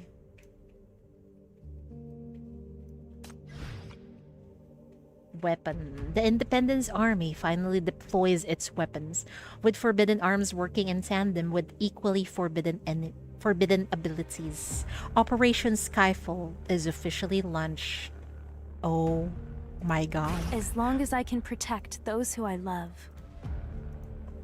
We're We've going to completed see our analysis of those things. Their function is very similar to your own ability. Edge has accelerated development. The first batch of operational gear is ready. The operators are in training, and the new tactical framework is almost finalized. So we're gonna get first row seat of the Operation Sky. What was that? Skyfall? The team is composed of volunteers. All of them are elite soldiers. High skill, higher morale. That won't be a problem. Now, it's your turn. Catherine reviews the plan. And this is how you plan to stop the second nuke? We still have you, don't we? What, with my little spoon-bending party trick? That trick is how we win. You expect me to fight a nuclear weapon? We believe in you. You can do it. Getting cold feet?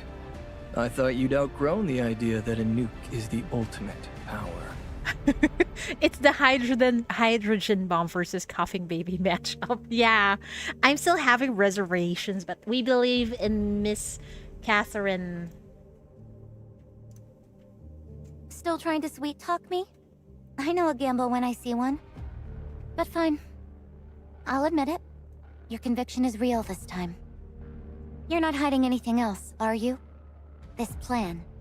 It's everything from the deduction?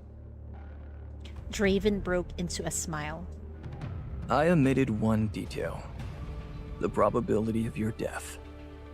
In front of Brock, I can't lie. Anyone can lose their life on the battlefield. But I still need you for this battle. He extends his right hand, his expression remaining calm. Catherine tilted her head as if contemplating something. This is the last story for day 3. Okay, I'm gonna stop here. We'll continue tomorrow, okay? I'll continue tomorrow, and then after part 4, we watch the concert. Yeah, that's the plan for tomorrow. Tomorrow, I don't have work because there's a storm right now. I decided not to go to work. So we have the afternoon to do that and then watch the concert. I wonder how long is the concert? Is it 1 hour or 2 hours?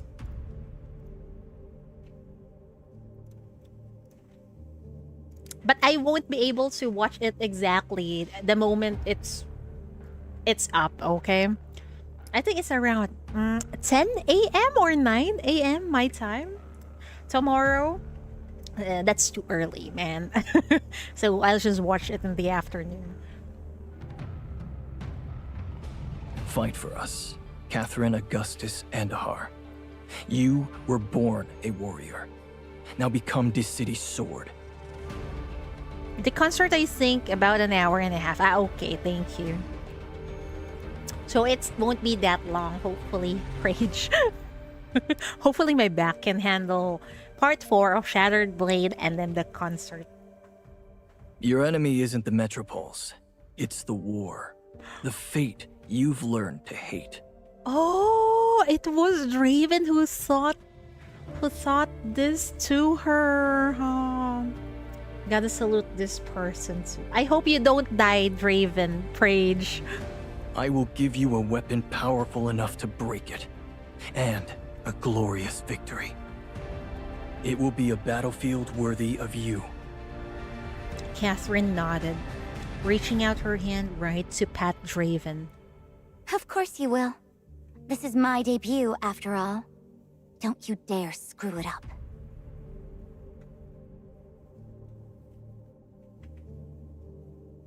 NF68 1006 34501. Edge completed the first implementation test of the Reaper series equipment. Detailed tactical models were finalized at 400 on the 7th. NF68 107 512 530. Command convened an operation briefing and distributed mission plans. Simultaneously, Major Draven obtained agreement from the operations linchpin, Catherine Andahar. NF68 1007 63956. Catherine officially entered the operations sequence. Draven issued authorization documents, codename RA Zeroth. Operation Skyfall, aimed at overthrowing the world's most powerful force, was officially launched. Units 4 and 5 in position. Ready to initiate resonance conduction on your mark. NF68 1007 81715.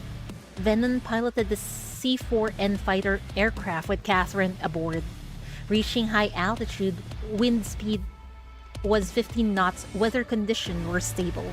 What the fuck? A little girl is inside the cockpit of an aircraft? Bro, and it's a fighter aircraft. She can handle, what's this?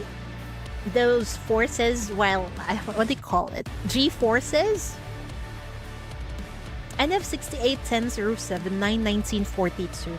Reaper prototype wielder number 1268. Completed distributed deployment. Magnetic pole calibration and band synchronization were finalized. Relative deviation was contained within plus minus 1.4%. It's Catherine, she'll be fine. She can be protected by Mania. She'll be fine, she'll be fine. Cheatery, she'll be fine. Don't worry. And also, if I remember correctly, Operation Skyfall was a success. Although I don't know how many casualties are there. Really, there's a cover of this song somewhere. I can't wait to listen to it. NF65 1007 92019, the primary magnetic field manipulator. Catherine Augustus Andahar completed final synchronization with the remaining Reaper wielders. The target warhead was scheduled to enter interference range in 2 minutes. Operation Skyfall entered the active combat phase. Alright, Catherine, you're up. The Reapers are in position. Now go show them what you've got and bring us a big win. I've got you covered. Please be safe, please be safe, please be safe. When we go back, you'll be the youngest general in this city's history. NF68 6810-7 92152. Aircraft squadrons arrived at the designated combat airspace in waves, forming an encirclement formation. Enemy warhead was confirmed at the maximum range of magnetic capture zone. NF68 1007 92219. Energy nuclear warhead entered the early warning response area. Oh shit. Magnetic field resonance was activated at maximum power. The initial trajectory deviation of the nuclear warhead was detected. Her heart racing. The 14-year-old gripped the red crystal flower that bloomed in Venom's hand. She could feel the magnetic fields around her, one after another, converging and interweaving at the center. Oh, she's already 14 at this point in time.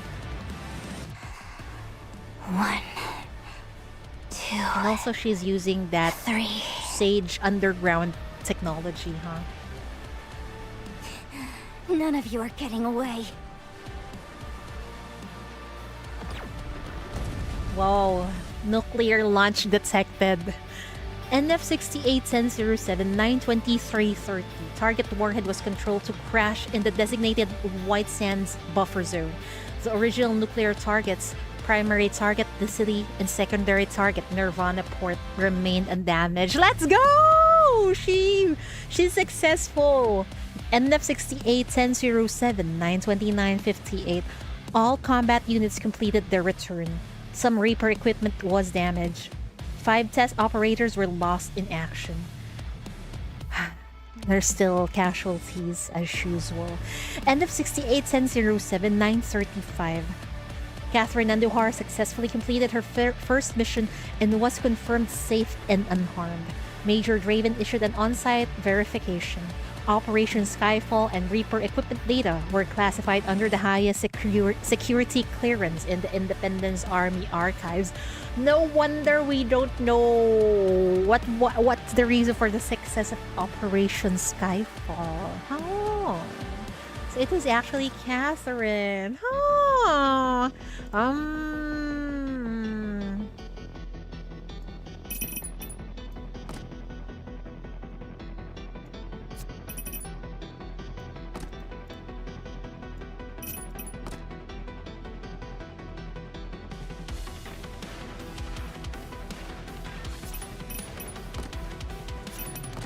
we'll be fine, right? This explosion image is so realistic. It is.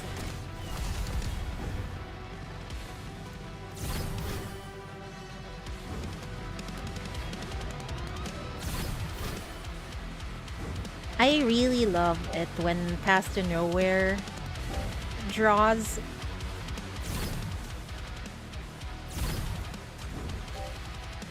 very realistically.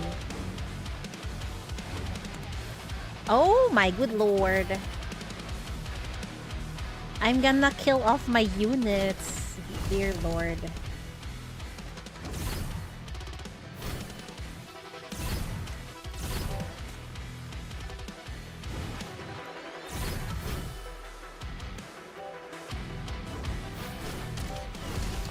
Oh, I fucked up, but oh well.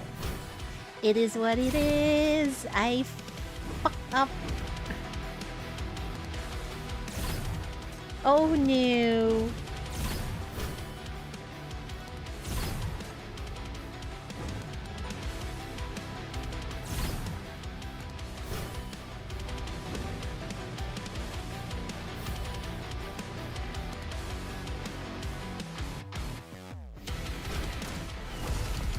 Did I just kill off my units? Oh dear lord. Oh my good lord. Nuclear launch detected. Oh dear lord.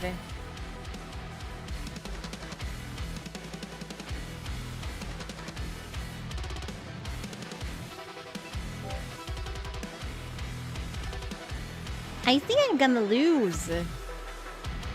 Oh, yikes. This type of fight is pain in the ass. It is. Yeah, it is. Definitely is. Definitely is a pain in the ass. Also, I fucked up earlier.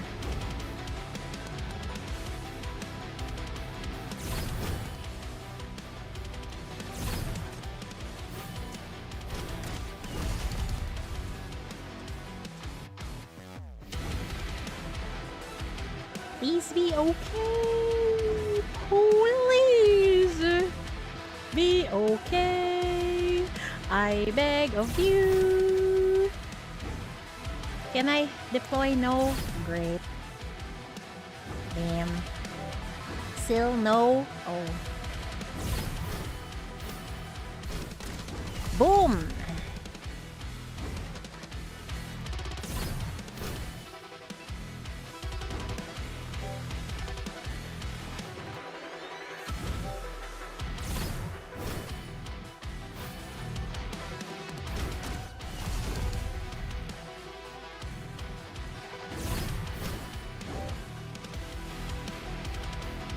Random bullshit. Random bullshit goes pew pew pew. Oh shit. I'm gonna kill off my units, but I need to do it.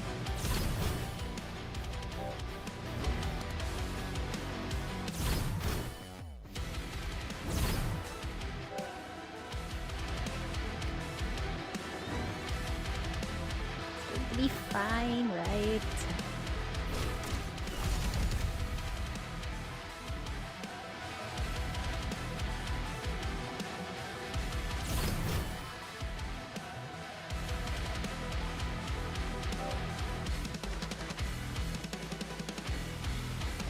Go! Hulk smash! Yay!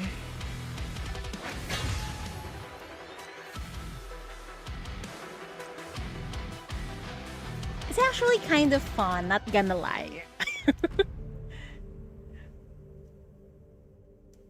Wait, is that the end for part 3? But let's read this first before I go.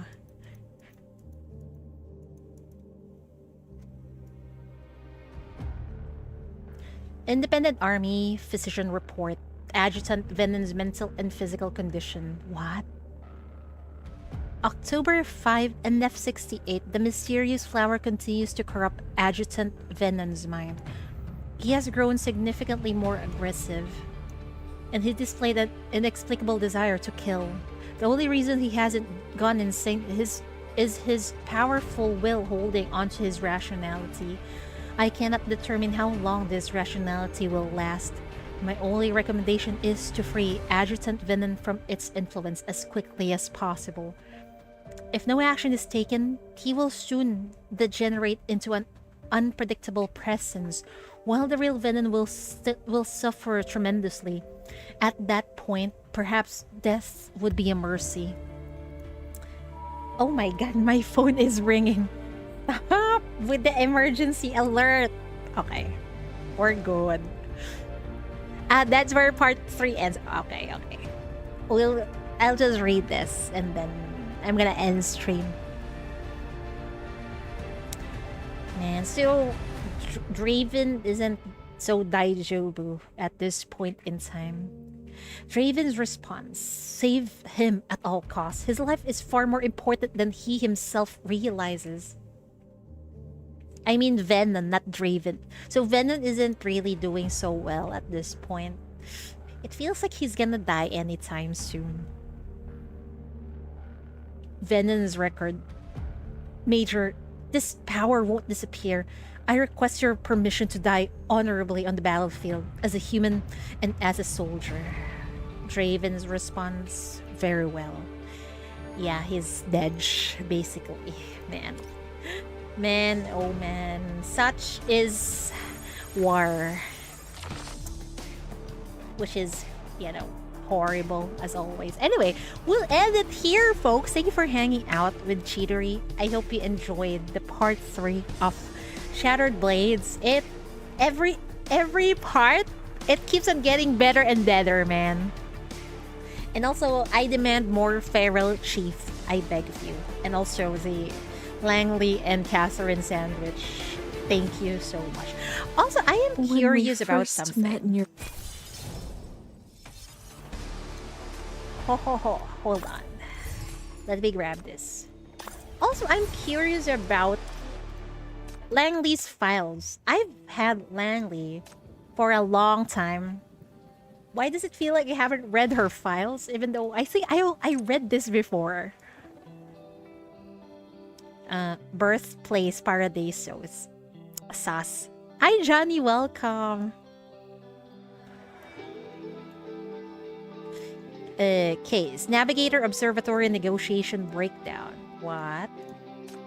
The current leader of the Ninth Agency. The Ninth Agency isn't big, but it is on the same administration level as FAC and directly under Paradisos. It is in charge of the city's intelligence spies. The subject is known as a cold-blooded melanosuchus and the lapdog. What the fuck is that? Due to the brutality and has a bad reputation, she was suspected of murdering the peace negotiator and disobeying orders, seriously endangering the safety of the city-state. She was sent to court but escaped from punishment for unknown reasons. Still a high-ranking official who holds the city's core political secrets to this day. Oh. It's in her classified info!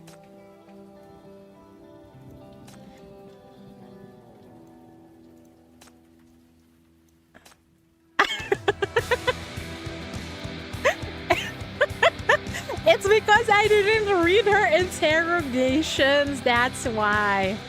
Oh my god. Cheatery.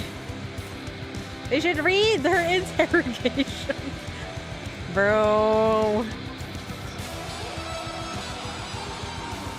And the reason why she don't have interrogation yet. Ah, she doesn't. Oh, she doesn't. Oh. I thought she has. So it's not a me problem. Not well, actually it is because I barely have the time to read interrogations. She doesn't have interrogate. Ah, okay. It's actually a me problem sometimes because I don't have a lot of time to read through interrogations. But I will slowly work on it, guys. Trust. She is able to predict the required conditions needed. Wait. To produce a specific result after firing the causality gun and able to manipulate the bolt to hit every target after completing all conditions. It's kind of similar to... well, I guess with Catherine, she controls metal, right? This one, Langley can actually predict. Can we get a reforged Langley? I don't even use her anymore because she is quite underwhelming nowadays. Maybe when we go to BR003, we'll get hers. Hopefully. It's been too long. Oh, here it is. Awakened during the BR003 Navigator Observatory incident. Use special power for the first time when insisting on assassinating an important individual. Who is this? Case investigation not authorized. Damn. Corruption state. Awakened during the incubation period. No physical signs of mutation due to the subject's extremely strong mental power. The erosion and infection is weaker than average. Oh. So basically, she awakened during BR003. We need more Langley backstory, please. Ice, no. We need more of Langley's story. Anyway, thank you guys for hanging out with Cheatery, okay? I really appreciate it. You stayed through almost 3 a.m. 3 a.m. my time. We'll read through the finale tomorrow, Shattered Blades, and then the concert. Have a good rest. Thank you. I'll see you all in a few hours. I hope you and your family are safe from the typhoon. We are, thankfully. Yes, yes. Also, if you live in this side of the world, I hope you guys are also safe from the typhoon. Yeah, thank you guys. Sleep well. Otsu Cheatery.